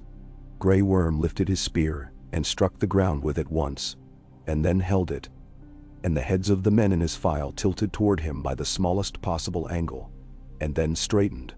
And Dany knew, without the need for prophecy, without the need for fire, that he would be the one to carry words between her and the 10,000 without dropping any. Later, in the shadowed cool of a room that had once been used to train boys to be 10 breaths ahead of pain, Grey Worm came to her with 2 others. They had changed nothing. Still the sandals, still the leather, still the emptiness that had been armor, and now must learn to be skin. "Mother," Grey Worm said. And the word struck her in the place below her ribs where it always struck. But it felt different in this man's mouth than in a child's. It felt earned. "What will be my name?" "Whatever you wish," she meant to say. But she saw the trap of that kind of freedom for a man who had been told all his life that wishes were other men's luxuries. "Tell me what you do not want," she said instead. He looked at the floor the smallest space he could, and then at her again. "Not a worm," he said. "Not gray." "Then choose," she said. "Worm's good," one of the others said unexpectedly. His voice was rough, as if he had swallowed sand too often, but there was a crooked smile in it. "They break earth, make air go in the roots." Grey Worm's mouth moved, undecided between offense and consideration. He touched his chest with 2 fingers, a gesture that might have meant heart once in a boy he might have been. "I will keep," he said at last. "For remember," he looked away so that the looking back could be his own, "I will keep as a knife that reminds me of chains." "Good," Dany said softly. "Then wear it as a knife with 2 edges. And you, to the man with the rough voice, your name." He thought longer, and when he looked up, there was mischief in him that made her want to both smile and weep that it had survived. "Stone hands," he said, "for I will build." "Then I will find you a trowel," Dany answered. And Stone Hands' laugh was a sound she immediately wanted to hear again when the day was ugly. Astapor did what conquered places always do the day after a quiet revolution. It pretended nothing had happened, then discovered the pretense was a cart too heavy to push with a single back and a single lie. There were bread lines outside the red ovens by the second morning, and old women who had never given a coin to a temple in their lives gave coins and were furious to be comforted by the feeling. The good masters sent riders with letters that used the word unlawful 7 times each. Dany sent back replies that used the words paid and purchase and concluded with a brief, unfriendly paragraph about boys and puppies, and how certain practices would henceforth make a man ineligible for trade with anyone who had ever eaten bread. Men who had never considered that their neighbors had opinions about their lives learned that they did, and some of them learned without being burned for it. Not all. In a street where the shade fell wrong, Jorah and Arstan found men with cudgels and smooth faces arranging to fall upon a line of women waiting for loaves, and call it a scuffle later. Jorah broke a wrist without ceremony. Arstan took a stick from a man who had not imagined old men had hands, and then gave it back to him hard enough that the man's grandchildren would inherit the lesson. When they told Dany, she sent to Krasny's, politely, because courtesy is a blade thin enough to cut deep. Penn told him that if one more such incident occurred, she would name the street and the men and their fathers' names in the temple square at dusk. It did not occur again. Men who live by shame live by what can be shamed. Kinvara moved through the markets with her sleeves rolled up to her elbows, a woman at a well, and the red in her bright as pomegranates. She preached, yes, but her preaching made much of stoves and little of swords.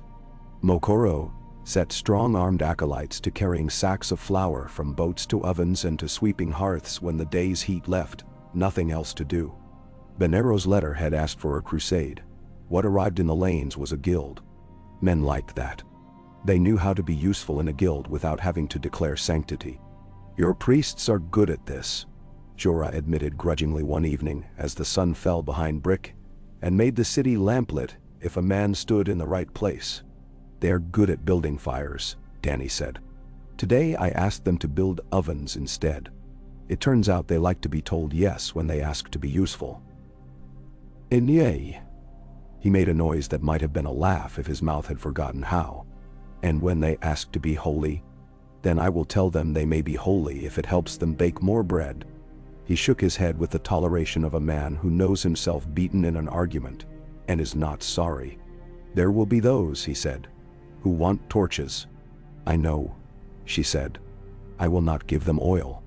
That night, the temple's men and the freed unsullied took turns at the gates, not with a show of force, but with a show of habit. Men had been seen with knives. Men had been seen with smiles. Both were dangerous. In a house that had held iron rings set low in the walls at intervals, meant for tethering, Missandei sat with a lamp beside her and copied names into lists. "There will be too many soon," she warned without complaint. "My hand will not be enough." "We will teach others to write," Dany said. "We will make more of your hands." She sat with her a while and spelled out loud the names of men who would be paid and boys who would not be tested, and women who would be given coin as compensation for husbands lost in obedience. Writing their names tasted like making bread. Not the bread itself, but the quiet putting together of it. On the 4th day, messengers came from Yunkai with their hair oiled by men who believed oil made words slide better into ears. They wore yellow, as if they had invented the color. Their faces carried the wisdom of men who have bought other men and never understood why those men failed to love them. They asked Dany to dine. Their lord, the word they used for their rulers, was wise master. It wore its irony openly, would speak to her. He is secure in his wealth. The tallest said, "And grateful for your restoration of order in our neighbor. He is secure until he is not." Kinvara murmured in a tone that could have been mistaken for admiration. Dany smiled because sometimes men needed to think they had charmed you to tell you plainly what they meant to do. "Tell your master," she said, ignoring the tick in Jorah's jaw that meant 24 counseled courses she would not take, "that I will answer his invitation when I have fed those who came believing me." They left smelling of myrrh, their sandals whispering on dust. In their wake came 3 men with the swagger of sellswords who had eaten good meat the night before, and intended to again, the Titan's bastard, Mero of Bravos for the Second Sons, Salar the Bald for the Stormcrows, and a young man with the kind of beauty that makes older men grin and polish their knives. His beard was braided in 3 points, his smile had the lazy cruelty of cats on warm walls, and his coat was a garment of knives that had decided to become silk. "Dario Naharis," he said when asked, and rolled the syllables for his own satisfaction. "At your command if your coin commands louder than the other man's." "The other man?"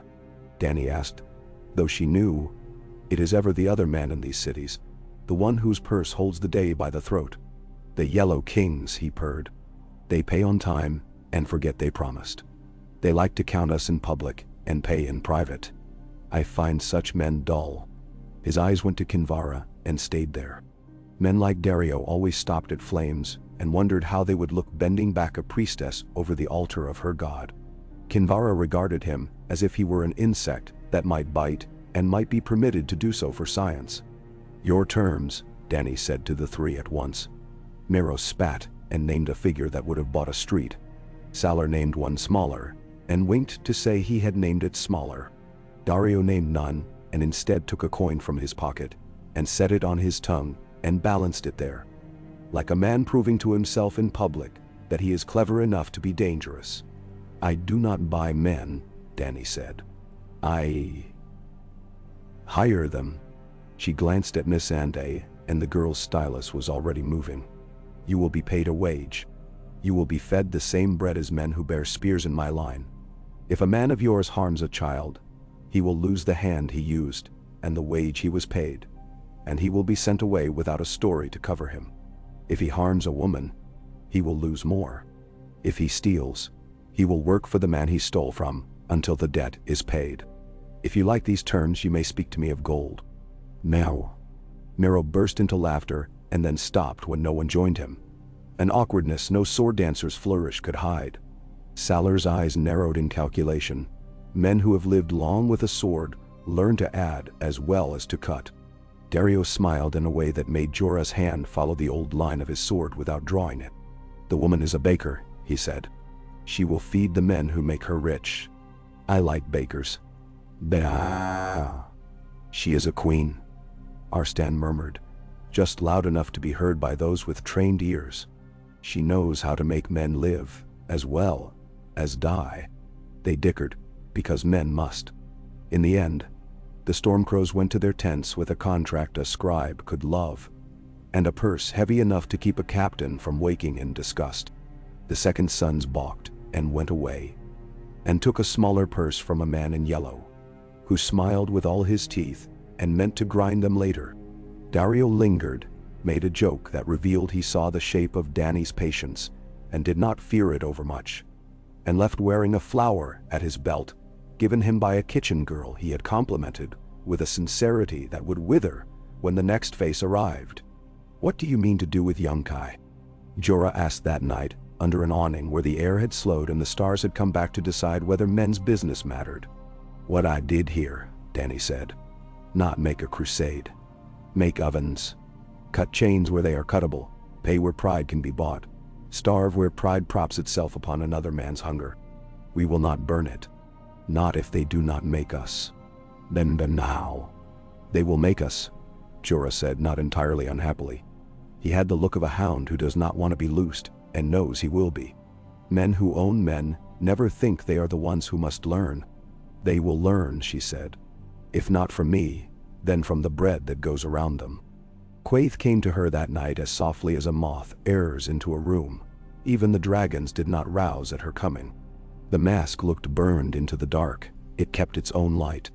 "You paid for them," Quaithe said without preface.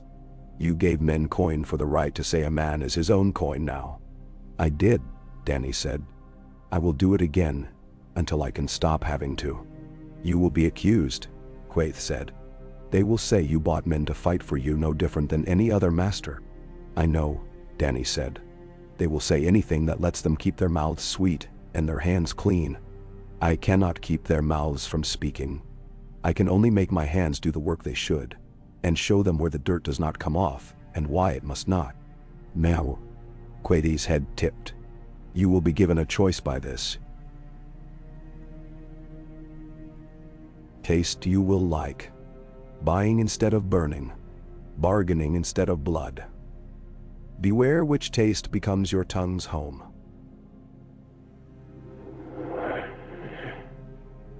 A queen who will not fight is wood set upright and called a woman.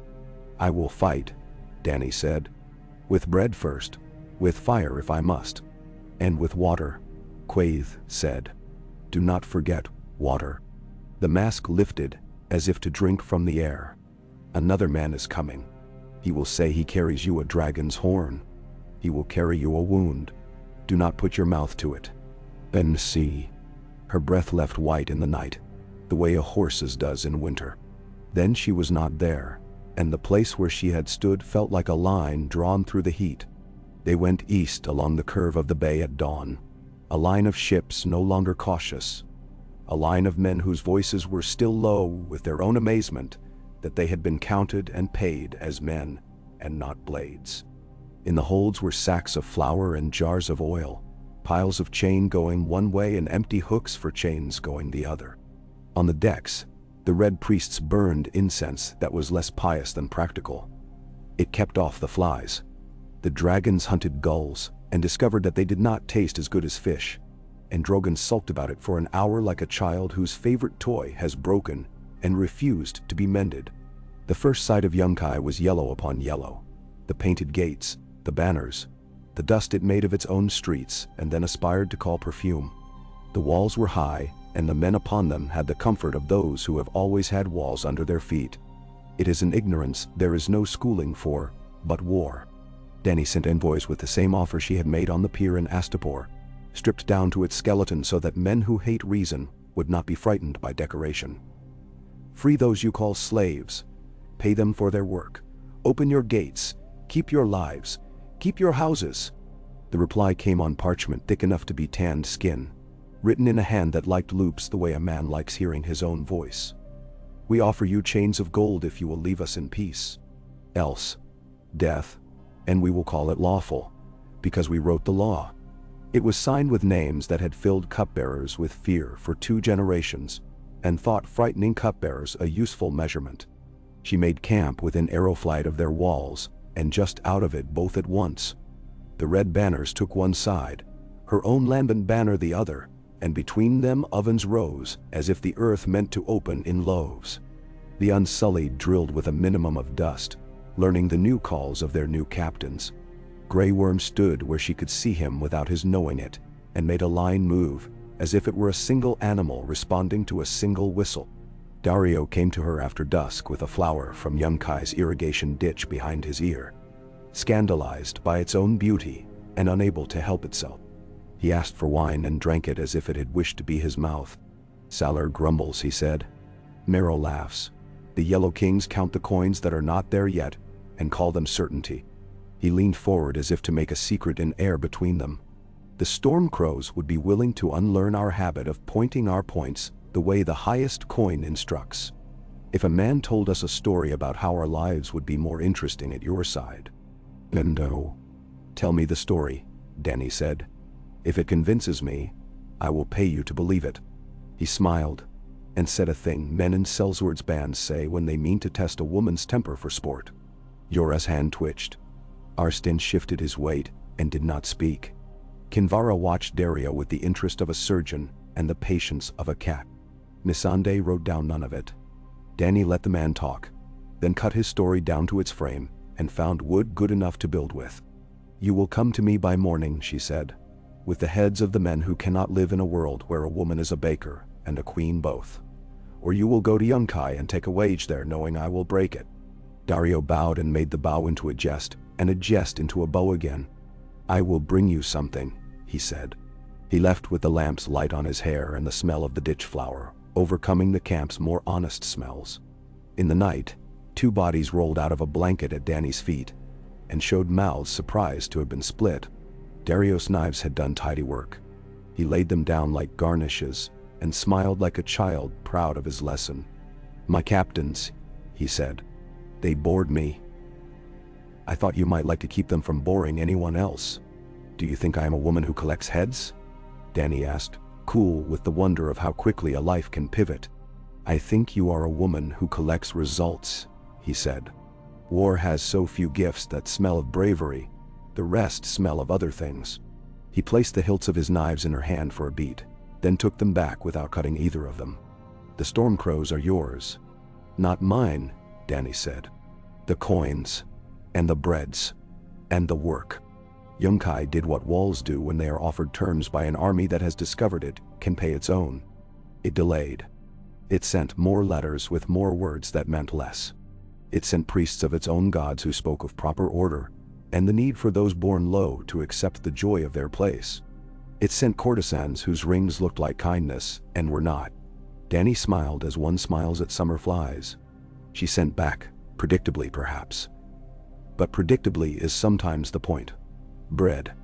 A loaf to each messenger and a line written in Missandeia's hand. "You will eat when you work. You will rest when you cease. You will not sell any man." And then, after a week of patience that had eaten even at her, she sent Grey Worm with a company to hold the main gate, while the storm crows and Unsullied together slipped through a low canal whose stones had longed all their lives to be useful. There are sounds cities make when a gate is opened from the inside. A gate that has known only the push from without makes a different sound when it is pulled by hands from the heart. Dany heard it across the flat and made herself think of ovens cooling so that she would not think of what else opened when iron moves. Arrows fell. Men fell. Somewhere a child cried, and someone picked it up and shouted in 2 languages that they would not hurt it, and someone else, in a 3rd language, took the child anyway because children are coin no matter who is paid for them. Dany closed her eyes and opened them. The dragons took the air and did not flame. They screamed. Long and triumphant and full of hunger, they were learning to place where she asked them to. By noon, the wise masters were at her feet, in a line of yellow that had become a row of sallow faces, with 100 years of bad learning carved upon them. They opened their palms to ask for mercy, and kept their fingers curled as if unwilling to lose the habit of clutching. "You will free them," Dany said, her voice a thing she could lean upon. "All. Not tomorrow, now." Missandeia's words smoothed the command into grammar that could leave a mouth without bleeding. "You will sign their papers, and you will pay them to work for you, if they wish to, and you will not keep the children apart from mothers or husbands from wives. You will feed the old. You will make no new slaves. You will send no agents to buy where I am not looking." They stammered, as men do when they have never been refused, and do not know yet the difference between refusal and fate. Kinvara stood just behind Dany's shoulder. Silent and very still. Mokoro's heat made its own weather. Arsten's eyes were upon the ring of watching faces, and upon Dany's hands. He looked as if he were calcifying a memory. Jorah watched Dario, not the yellow men, because he had learned where danger often sits smiling. "Those who cannot obey," Dany said, "will leave. They may take their families and their furniture and their pride. They may not take people." "What will you do with our gods?" one asked. "Because men cannot imagine losing privileges any other way than the way they themselves have taken them." "Feed them," Dany said. "If they like bread, we will have something to speak of." It took longer in Yunkai than in Astapor, as second acts always do. Men who have seen a thing done elsewhere are more creative in finding reasons it cannot be done here. But the ovens rose, and Grey Worm's line moved where lines ought to move, and Missandeia's lists grew longer, and the yellow banners came down with reluctant courtesy. The storm crows discovered that work done for a baker queen had fewer opportunities for glorious stories than work done for men who burned for entertainment, and Dario made new stories anyway. He walked the line of the ovens and stole a loaf, and bit into it like a thief, and bowed to the woman who had made it, and said, with what sounded like sincerity, and might even have been it for that heartbeat, that he had never tasted better. "There will be a reckoning," Jorah said one evening at the edge of Yunkai, where the sand made small hisses and the wind made larger ones. "For this, from the cities further in. From Meereen." "I know," Dany said, and looked east. In the blue distance, the tallest pyramid in the world rose like a threat that had hired an architect. The bronze harpy spread her wings upon its crown, as if she were offering the world 2 blades, or asking a blessing she did not believe in. We will make bread there too. That is a city, Arstan said, and there was something in his voice that remembered it as men remember the faces of fathers they loved and could not save. That is not a wall and a market. That is a habit with teeth. Then we will knock them out, Dany said, and smiled without mirth. One by one, like a grandmother who does not like how her grandchildren chew. Kinvara touched the sash of her robe as if feeling for something that was not there. You will find a man there, she said softly. A man who thinks himself cleverer than he is, and a man who is cleverer than he dares. You will find a woman whose voice can make men put down knives and pick up flowers. You will find a boy who has lived too long with cats. The fire told me this, and then it laughed at me because fire laughs when it has told you something you cannot use. I will find bread, Dany said. And men. And ovens. She glanced at Missandei, who had learned to come and go like a shadow, and to be where words needed to be put down. Tomorrow we send notices to every house with a harpy on it. They will choose peace or war. If they choose war, we will take their men and then we will give them back, paid to work. If they choose peace, we will not embarrass them by making them kneel. Missandei nodded. And the children? She asked. We will not take them from their mothers. We will not, Dany said. And we will not sell them sweet words. She looked out at the bay where the red ships lay at anchor, and the sea took long breaths. We will tell them we are making a world in which they will have to work, and they will not be used, and they will not be kept. That night, in the space of the camp where a fire burned with its mouth closed, Quaithe stood once more. The mask caught nothing and shed nothing. The dragons did not stir. You will be asked for a marriage, she said, as if commenting upon the quality of the night air. You will be offered peace for a kiss and bread for a child. You will be told you must sit to feed your people, and that if you move, they will starve. Benawand. I know, Dany said. I will feed them moving. You cannot feed all, Quaithe said, gentle and terrible both. You must choose who to starve.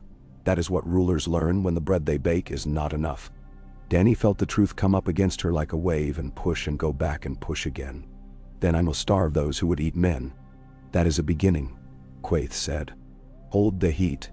She turned her face toward the east where the Harpy city lifted itself slow as an old giant. Do not forget water,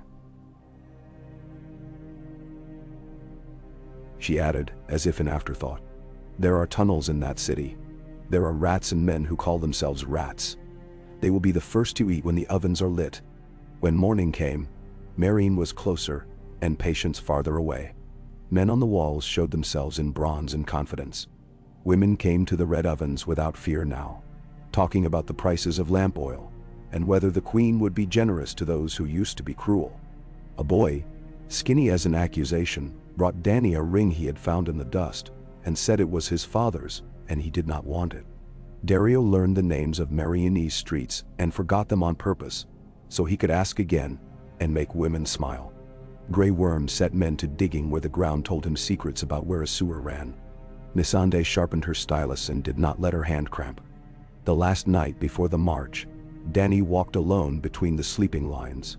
The dragons drifted above her like thoughts she would not entertain yet. The red fires burned low. Bread cooled on boards and made the sweet soft sound of a crust cracking to let the heat out. In the near distance, the Harpy opened her bronze arms and looked down upon a city that believed itself safe, as cities believe when their roads still end at their own doors and their ovens are theirs alone. Bread, Dany whispered to the night, as if reminding it of a bargain. Bread first. Keep them from flame if flame can be kept. But if not, the breeze shifted. The sea brought back to her the smell of yeast and ash and old brick and something else. Something like oranges crushed underfoot a long time ago. She held on to that.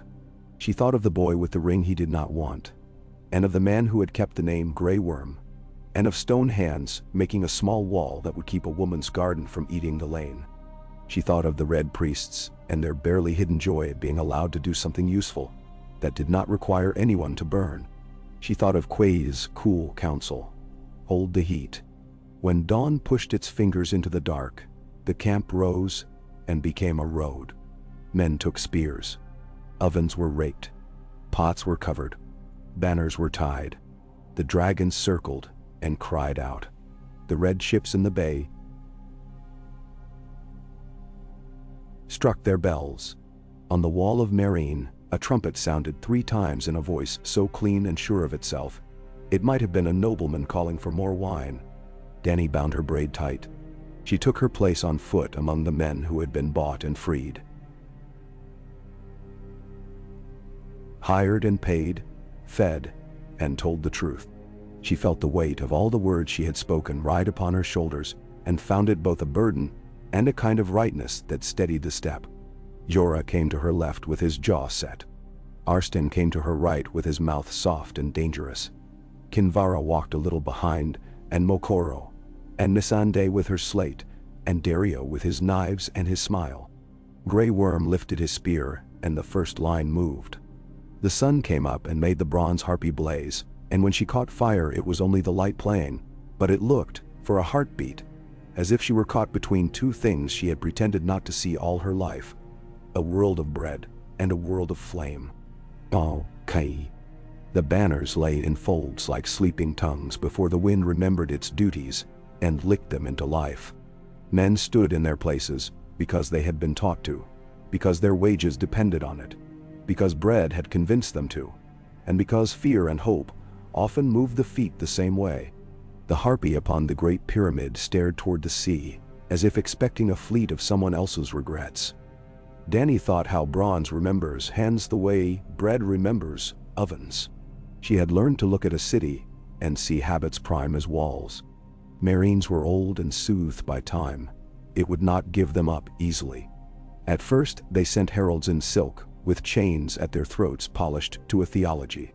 The chains had little bells set in them so that each gesture made a soft persuasive chime. Men are less likely to be ashamed of a thing if it sounds like music. The herald spoke of treaties that had held for 100 years, of proper order, of the ingratitude of children to fathers who had bled to give them a place.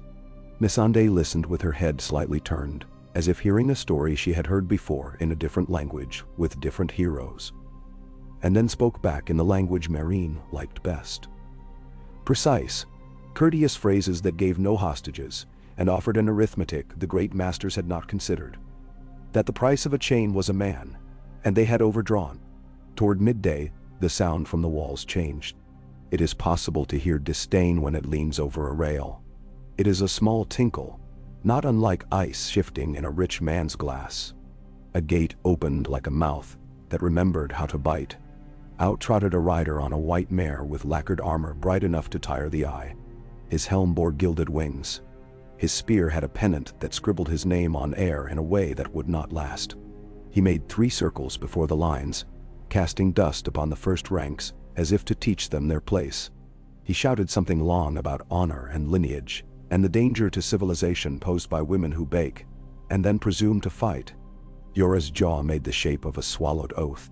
Arstan took half a step forward and stopped, as if tugged by a leash of memories that said, "Once, in another court, on another day."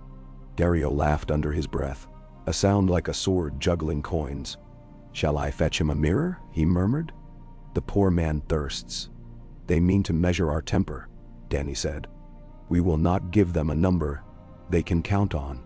She looked along her ranks to where Grey Worm stood, impassive as a figure carved into the side of a stone that needed a witness. "Hold," she said, and 1,000 men learned how to make silence heavier. The champion cantered nearer, close enough to let the horse's breath fall hot upon the first shield. He threw a javelin lazily at the dirt, and made a show of retrieving it in a graceful swoop that admitted long practice and no imagination. He called for a champion to meet him, and then another, as men do when they begin to hear the edges of their own voice and want company. Dany moved her hand the smallest space. Dario stepped into the opening of the motion, as if she had pulled him on a string he had tied to her finger himself. "The lady requires entertainment," he said gaily. "I will dance for her." "No," Jorah said, already hating the way the word felt in his mouth. "We do not spend gold on a jape while they look on from their walls with arrows nocked." "I am cheap," Dario sighed. A single flower pays me handsomely." He plucked the ditch blossom from his belt and set it careful as an apology atop Missandei's slate. Arstan's mouth thinned. "Do not try to impress a wall," he cautioned. "They are notoriously uncharmed." "He means to impress the men on it," Dany said. To Dario, "Do it without making a feast of your own blood." "I spill only others," he promised, and went down the shallow slope toward the rider with the languor of a cat confident in his own symmetry. He did not mount. He did not draw. He walked, and when the champion came on in a burst of pride and perfumed speed, Dario stepped aside as a thought steps aside, and the knife that was not in his hand was in his hand, and then not again, and the horse screamed and fell. The rider rolled with a skill taught by grandfathers and landed kneeling to hurl his spear. Dario was already elsewhere. He did nothing grand. He did 3 small things in a line: the knee, the wrist, the throat, and the rider's question of who he was died before it could reach the top of his tongue. The walls did not cheer. Men on walls do not cheer for a lesson they have been forced to attend. The line did not cheer either. Unsullied do not cheer. They breathe. The sound Dany heard then was the one a loaf makes when you press it, and it admits grudgingly that you may have done it well.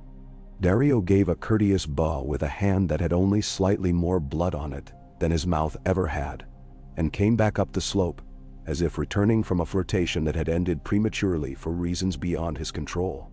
"Waste of a horse," Jorah said. "Waste of a speech," Dario sighed. He had such a lovely one ready. Meereen's reply was not a cry of fury, but the subtle rearrangement of banners that says, "Very well. If we will not break you with pride, we will wear you down with stone." Engine frames rose upon the walls like ribs pushing from under skin. The first stones fell by afternoon, shrugging themselves out of the sky with long, uninterested grunts. The sound of stone landing in earth among men is one of the world's oldest. It makes the body remember it is small. Dany moved her ovens. The red priests rearranged their benches.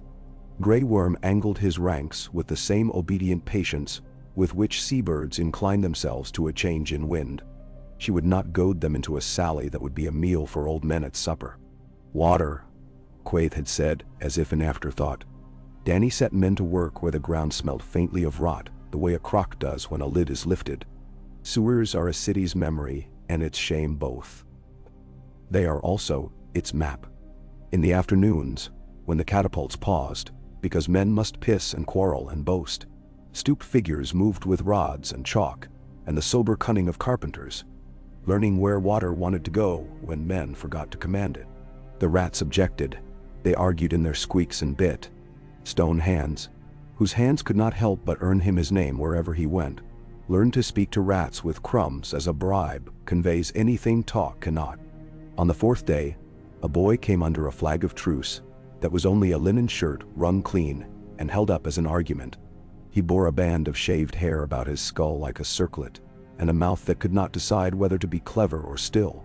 He told the guards at the first post that he had a thing to say to the woman who baked bread, as if it were a way to fight. They brought him with care. He stank of the places where water meets men's bad habits and tries to keep their secrets without quite managing it. He was called Tregar, of no father he would admit, and no mother he remembered. He named himself Rat in a tone that dared anyone to tell him he could not. He spoke a little low Valyrian, and more of the gutter argot that grows wherever markets do. Missandei understood him because she had learned to make meaning out of insults and inflections for coins and men, who would not repeat themselves when they were asked. The boy's eyes never left Dany's. He had chosen to be brave like a man going barefoot over tile at noon. "The Shavapat," he said, and the name made Jorah's hair stir, for he had heard it muttered with all the caution men reserve for useful traders. "Sends news. There are men in Meereen who will open a mouth of the city to your teeth if you promise not to bite them in half when they do. He says he will carve a path with scissors through braids of hair if he must. He says he is tired of watching men kill boys for sport and women for laughter." "Ma'am? Denti. Skahas mo kandak," Arstan said low. It was not a question. He was not astonished that a noble should turn on his kind. He had sat long enough in rooms with nobles to know how easy it is for a man to decide his kind is only himself. He will want assurances, Jorah said. He will want to pay his enemies with his enemies' blood. He will want his own gods to be told they may keep their festivals if they learn not to eat children at them. He will want to live, Dany said. We can give him that. If he brings me a gate, he can have any festival that bakes bread. She turned to the boy. Tell him yes. Tell him we will not burn his neighbors if he keeps his knives for men who hold chains. Tell him we will pay men who work, and that priests who bake are as welcome as priests who preach. Tell him we will not laugh at his city for how long it took to understand itself. Tell him we will count him grateful for as long as he deserves it. Bow. The boy nodded once and had the look of a man who has put down a load he is not certain he can pick up again.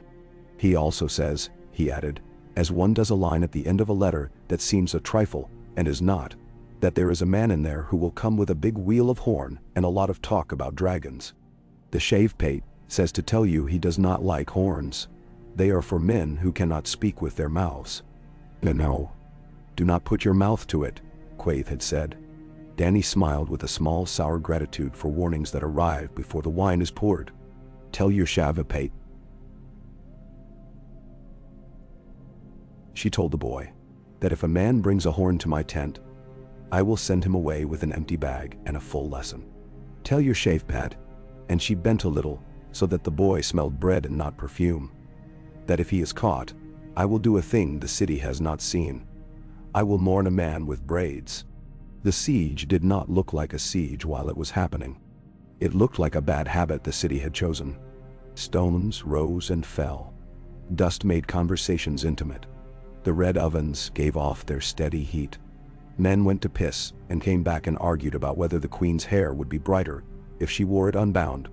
The dragons made shadow and flames smell without flame. At night, Missandei took down through weary lids the amounts of flour used and oil poured and loaves sent into the city under truce, with seals that said this is not a trick, this is dinner, and mothers wept when they opened them anyway, because that is what women do when war pretends to offer them anything for nothing. It was Grey Worm who showed her the plan drawn with river mud upon a plank. He had learned which tunnels were swallowed by the Skahazadon, and which kissed its edge, and came up in little servant courts behind proper houses, where proper men had overdressed kitchens. He had learned where the rats would carry a message in a scrap of leather, and where a rat would eat it. He had learned that water had a way of ignoring kings and agreements and great masters. It followed gravity the way honor and bread do, and it went on. We will send 20, he said, tapping places with a measured finger. 20 more will wait here. When the gate opens, the others will come to the mouth and make a wall with shields, and the wall will be the river. 20 is too few to die if they are discovered, Jorah said. 20 is enough to fit, Grey Worm answered without malice. Barristan Selmy had been taught 100 plans, and cracked 100 more like old nuts to see if any meat remained. He looked at the lines and nodded once. Let me go with them, he said, in a tone that did not ask. No, Dany said, and the iron under her voice surprised her. If you die under Moiraine, an old story is told again, and no bread is baked. You will stand at my door in daylight, where men can see you, and remember what chivalry is supposed to look like. He bowed. Some men bow to hide argument. Sometimes it is gratitude they do not want to embarrass you with. That night the 20 went under. They had rubbed the smell of garlic and old fat into their clothes, as rats do not question these perfumes. They took small knives and long patience. Kinvaris acolytes had learned to breathe low from singing long. They aided where they could, eyes shining like coals banked under ash. Mokoro had heated his hands about a brazier and pressed his palms to 2 shields, while murmuring a formula that made the iron remember who it was. Superstition can be a shield if you hold it the way a man who believes does. Dany did not sleep. Sleep in such hours feels like infidelity. She walked among the ranks, among the ovens, to the edge of the water where the Skahazadon slid by, green as old bronze under a reluctant moon. She spoke to the dragons without words. They knew a waiting tone. They had had to learn it because they were hers. The signal, when it came, was not torches or a trump. It was bread. A single loaf floated out from under the wall like a toy boat launched by a father for a child he meant to keep. It came bumping among sodden blossoms and the little sticks that carry gossip. A slice had been cut out of it in the shape of a gate's hinge. Stone Hand saw it first. He gave a low laugh that knew its own absurdity, and then stooped and plucked the loaf from water and lifted it high, so that those who knew had time to remember what to do with themselves. The postern opened inward like a man humbling himself. It is a hard thing for a door that has known only the outward push. 2 figures came first, bare feet, shields held high to make a roof. Water dripped off the iron in organ notes. The rest moved behind them, untroubled by fear's ordinary stumblings, because Grey Worm had taught fear where to sit in them, and it sat where it was told. There were knives. There were men who had learned to be quiet the way cats do. There was a boy with a shaved band who had already decided to be brave forever because he could not bear to find out who he would be if he was not. Somewhere beyond, where the passage kinked to accommodate a noble architect's pride, a man died without ceremony for wanting to keep his place with a chain. The sound was brief and old.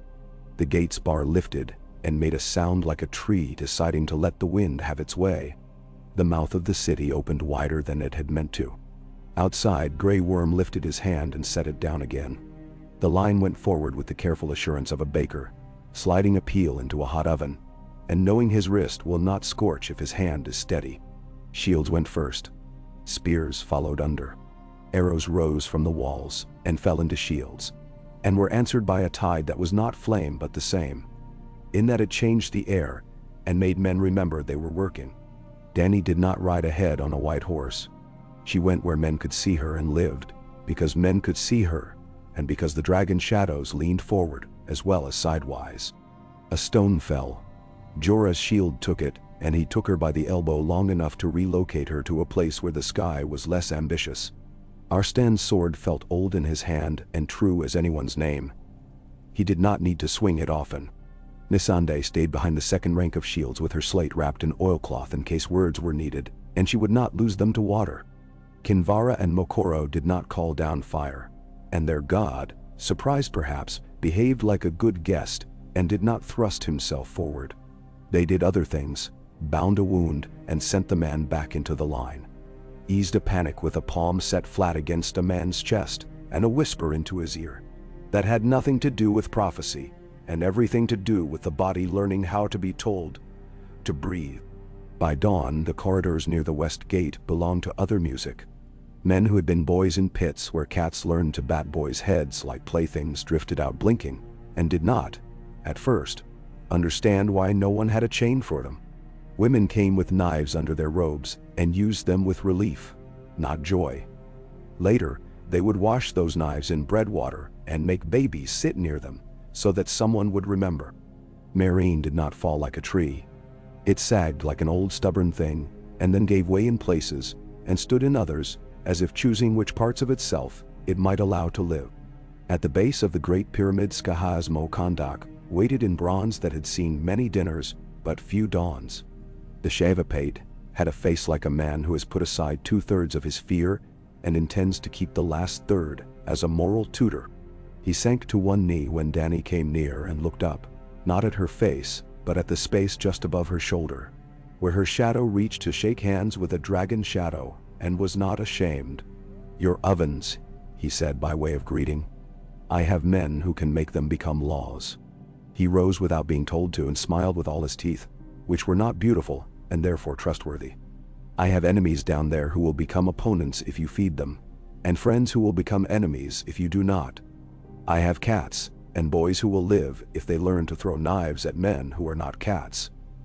I have a poet who has wasted his life writing verses about the moon.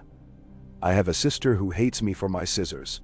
He lifted a hand to the shaved band of his hair. "I brought you a city that will be more trouble than it was worth at first. Do you still want it?" "I did not want a city," Dany said. "I wanted ovens." Cities come along to eat what ovens produce. She looked up, to the harpy's bronze that had caught sun and claimed it. "Help me tear her down," she said, And Skahaz laughed. And the laugh was the sound of a man who had been waiting for permission to speak out loud the thing his hands had already begun. They did not burn Meereen. They dismantled it. They took down the harpy from the pyramid with ropes and scaffolds, and a day of men swearing at a goddess. The bronze fought as old things fight, by being heavier than a man expects. When she came down, at last, she did not break. She lay like a fallen idea. Dany put one hand upon her cheek. It had a heat of its own from sun. She did not spit. She did not pose. She stepped back and said, "Melt her." The red priests took her in and taught flame a patience it does not naturally possess. In weeks, cups made from her mouth would pass among men who had called her once by all the names a coward uses for power. They would drink water from her and find it tasted like water. She held court, not in the great hall, but in a long, low shed, where Skahaz told her with a face that did not change, men had stored boys when they were not needed. Missandei set her stool and slate at the foot of Dany's chair, and wrote until her hand ached. Then let another girl whose name meant honey in a tongue Dany did not yet know take the stylus for a time, and then took it back because the words needed to wear her hand to carry the right weight. Grey Worm stood at the door and accepted coins from men who wanted to be admitted first, and then gave the coins back at day's end to the poorest women in a line that had gotten in anyway because bread had told them there was no first in hunger. Petitioners came in a river that did not tire. Men who had been masters came to learn whether there was a place in the world where men like them could still be important. They were told there was, if they learned to be the sort of men they had never been. A woman named Hita begged for her husband to be spared from the quarries because he had a cough no work would cure. He was a boy of 9, named, Missandei later explained with a curl of her lip, not for his years, but for the number of men who had fought over him, asked if he might keep a cat he had stolen from a great master's daughter. He might, and made such a noise of delight in the shed that 2 hardened stormcrows lifted their heads as if someone had fired an arrow past their ears. A priest in blue of a local god, whose name Dany could never remember because it sounded like 3 people arguing about silk, asked if his temple might be permitted to serve stew to the poor on a night that had once belonged to a pit fight. It might, with an extra sack of onions from her stores. There were ugly moments. There always are when old habits are taught how to go sleep elsewhere. 3 men were taken pulling a boy toward a cell whose locks they still had keys to. Grey Worm's hand erased the fact of their wrists with professional courtesy, and they were sent to work in the sewer they had chosen to use like a private road. 2 women argued over a child with eyes like neither and voices like both. Dany assigned 1 day a week to stand in that same shed and do nothing but listen to women talk. Men said it was a waste of a queen's time, and then discovered that streets were quieter for 2 days afterward, and declared her wise. Skahaz grew useful in the way of men who like to be useful, because it allows them to be loud on the right side. He took coin from families whose cousins had fled and promised not to burn their houses if they came back, and learned how to count without slaves. He spat when men spoke of reopening the pits, and did not apologize when the spittle landed where jewelry would remember it for a day. He brought to her, quietly, credit where it was due. Hisdar zo Lorak, a man whose voice was a path through thorns, and whose hair had never known a poor barber. Hisdar bowed the exact amount a man bows when he plans to rise higher.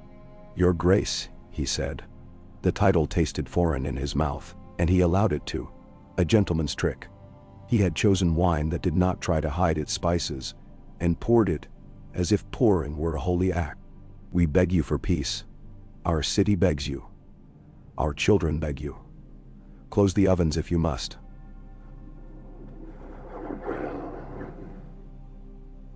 Close the pits if you must, but let us sit in our dust with dignity, and recall our poems.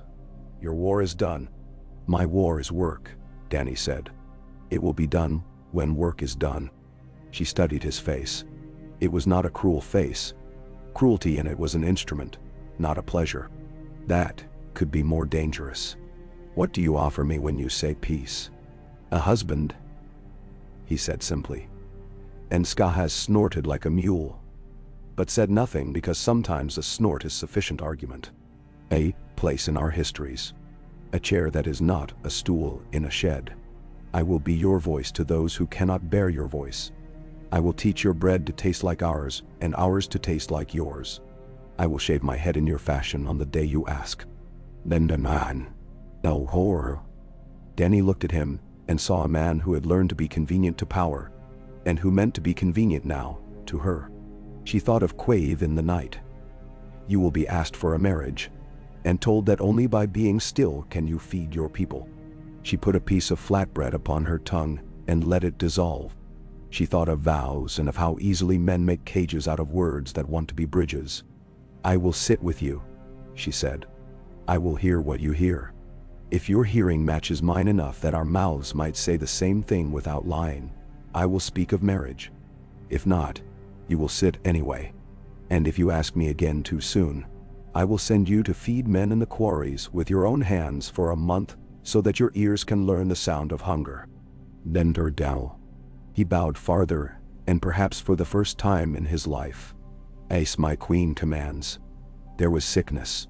A mare's cough that took men like a gossip takes reputations went among the camps to the south, and circled back at nightfall to curl at the city gates. It did not love bread, but bread loved it. Bread could be broken and dipped into soup and get down throats that would not accept water gladly. The red priests, who had come to bake and discovered they could also burn fever down if they were careful, set up a line of lamps and sang not prophecy but measures for decoctions. Mokoro's big hands became deft. Kinvara's voice kept men from tearing at their blankets when the aches set their bones alight. Nisande brought lists of who had not been fed, and whose landlord had tried to turn them out, and who had died with no one to witness but a cat. The lists were brutal and therefore useful. Dany read them as one reads weather. Their numbers shifted like wind and told her which way to turn her face. Letters came downriver from Volantis writ in 2 hands. 1 elephant, 1 tiger. The elephants made sinuous arguments about trade lanes and compulsory contributions to the stability of the region, and how bread should not be allowed to choose where it walked. The tigers wrote briefly, You have stolen men who were not yours. You have made yourself a hazard. We are coming with ships to teach you the consequences of an idea too large for a woman's head. Benero appended in another hand that the temple's fires had shown him a woman with 3 shadows and a city where the old walls were learning to be new. He enclosed another chest of coin and a chiding. Do not be meek when men who burn children tell you to lower your eyes.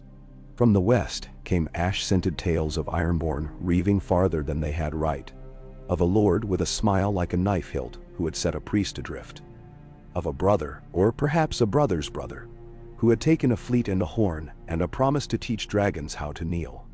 Quaithe's warning lay in Dany's ears like a seed in a crack. When men brought trinkets shaped like horns to her door and offered glory in exchange for credulity, she sent them away with bread.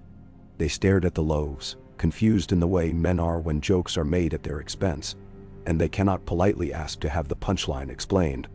There were nights when the weight was so exact upon her shoulders she found it useful. It kept her from dancing with her own impatience.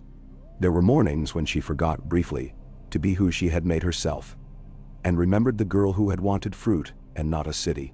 Those were the mornings she went to the ovens early and set loaves herself, with stone hands, and a woman called Narha, who had been a pit cleaner, and now was a master of the new guild, and when her presence made men shy, she said nothing and worked until they forgot she was the queen, and remembered she was another pair of hands. When the first crust cracked with that small triumphant whisper, she looked up at Drogon where he sat on a step like an idol offended by the wrong libation, and said, Listen. And he cocked his head as if he could hear it. Marine's pits closed, and then did not, as all such things do. The world likes to test any decree. Men petitioned with verses about tradition, and boys with desperate eyes asked where their bodies would go in the afternoons. Dany said no, and then yes, and then no again, because it is the nature of governing to learn where your first answers left holes.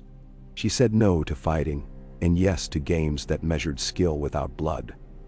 The first time 2 men grappled to throw one another without knives in the great court, men on the walls laughed as if something scandalous had happened, and then leaned forward because they had forgotten the particular drama of men trying not to die for money. She gave Hisdar a task: make an afternoon where men would choose not to watch children die. He did, and smiled as if he had invented kindness. And she let him because sometimes ambition is useful when it is given a proper toy. Not everyone was seduced by bread. The sons of the Harpy, who were the daughters and sons of men who could not imagine a world where their faces were worth less, took knives to alleys and stuck them into backs, and said it was justice, and proved it by wearing masks that had once looked down from the pyramid. Skahaz shaved his head cleaner and took his men into the night without song. Grey Worm learned to feel a street's breath and find where it held itself before the strike, and sometimes he was there before the mask, and sometimes he was not, and each time he came back to Dany with his mouth set like a wound that would not close because it had too much to say. She went to the bodies and did not look away. She did not tell herself that a few deaths were the price. She told herself each was bread fallen in the dust, and she would sweep and begin again because there is nothing else. A man did come with a horn. He was not ironborn, and that made the horn no less proud. He had shaved his beard to please a fashion and learned a prayer to please a god, and he carried the thing on a wheeled frame like a cannon. It was black as an argument that cannot be won and banded with metal that made the air around it listen. His name was Marla of Marash, and he had a salesman's smile and a priest's patience. He told her that his horn would make dragons bend their knees because horn is older than wing and sound older than fire. Dany looked at him and then at Drogon, who had gone very still upon his perch and made the air tight, because stillness in a creature meant for motion is a different kind of threat than motion ever is. She thought of Quaithe and the line that separates hearing from heeding. "Blow it," she said, and men in the shed made a sound of fear and satisfaction both. Marla swelled with pride and breath. He set his lips and put wind through the black mouth and made a noise that turned the air to iron filings and pulled at skin as if it were a thing stretched over a frame. "Not yours." Men staggered. One priest fell to his knees and swore he had seen a shape in a fire that had never burned in this room. Drogon raised his head and flared his wings so suddenly the oil lamps blinked and guttered, and the shed felt, for a heartbeat, like it had become something else. Some older hall with bones hanging in it. The dragon's throat made a sound. It was not a roar, and it was not song, and it was not a beast's call to a mate. It was contempt. It was the long drag of a blade being pulled back into a scabbard, because the man holding it has realized there is no one in the room worth cutting. "Again," Dany said, and Marla obliged, and the second note shivered the shed's ribs, and the third made Missandei set down her stylus, because she could not write while the air told her a lie. Drogon opened his mouth and showed them all his dark, clean furnace. He did not flame. He made the sound again, soft this time, and then folded his wings, and turned a single amber eye upon Dany, and blinked with a vast boredom that was a kind of obedience. She smiled with the dryness of a woman who has feared something, and found she need not fear this thing. "Thank you," she told Marla. "Take your toy to the pits if they open. Men like a noise, I do not." He left with his pride leaking, and a little fortune, because she did not believe in sending men away hungry when they had traveled so far to be disappointed. When he had gone, Quaithe stood where he had stood, as if she had always been there. "You did not put your mouth to it," she observed. "I do not drink from horns," Dany said. "You will be offered many cups," Quaithe said. "Some will be shaped like men. Some will be shaped like cities. Some will be shaped like love," Dany said. Quaithe's mask did not incline. "Yes," she said finally, and the word held more pity than any other had. "Hold the heat, Daenerys. Hold the heat," Dany repeated later that night, alone at the balcony of a room chosen not for its size or view but for the way the breeze came and went, like a hand that knew her shoulders. She had begun to dream in bread. In her sleep, she kneaded long lines of men, and they became loaves, and then men again. She sprinkled flour upon streets and saw the footprints. She woke with hunger that was not for food. Down in the courtyard someone had broken out in laughter. It rose like steam. Her work made enemies the way summer makes flies. Volantis sent word a fleet had departed under a banner of propriety and holy law.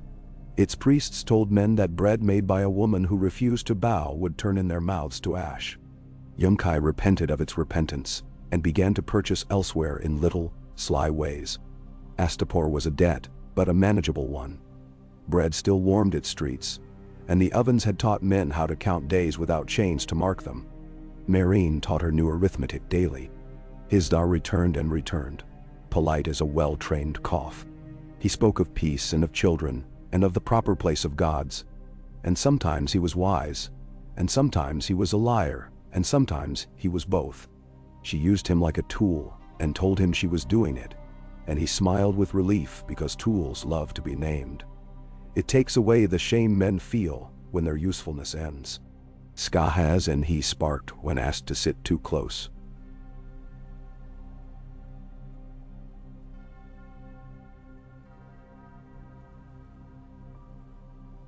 Sparks are fine, Dany told herself.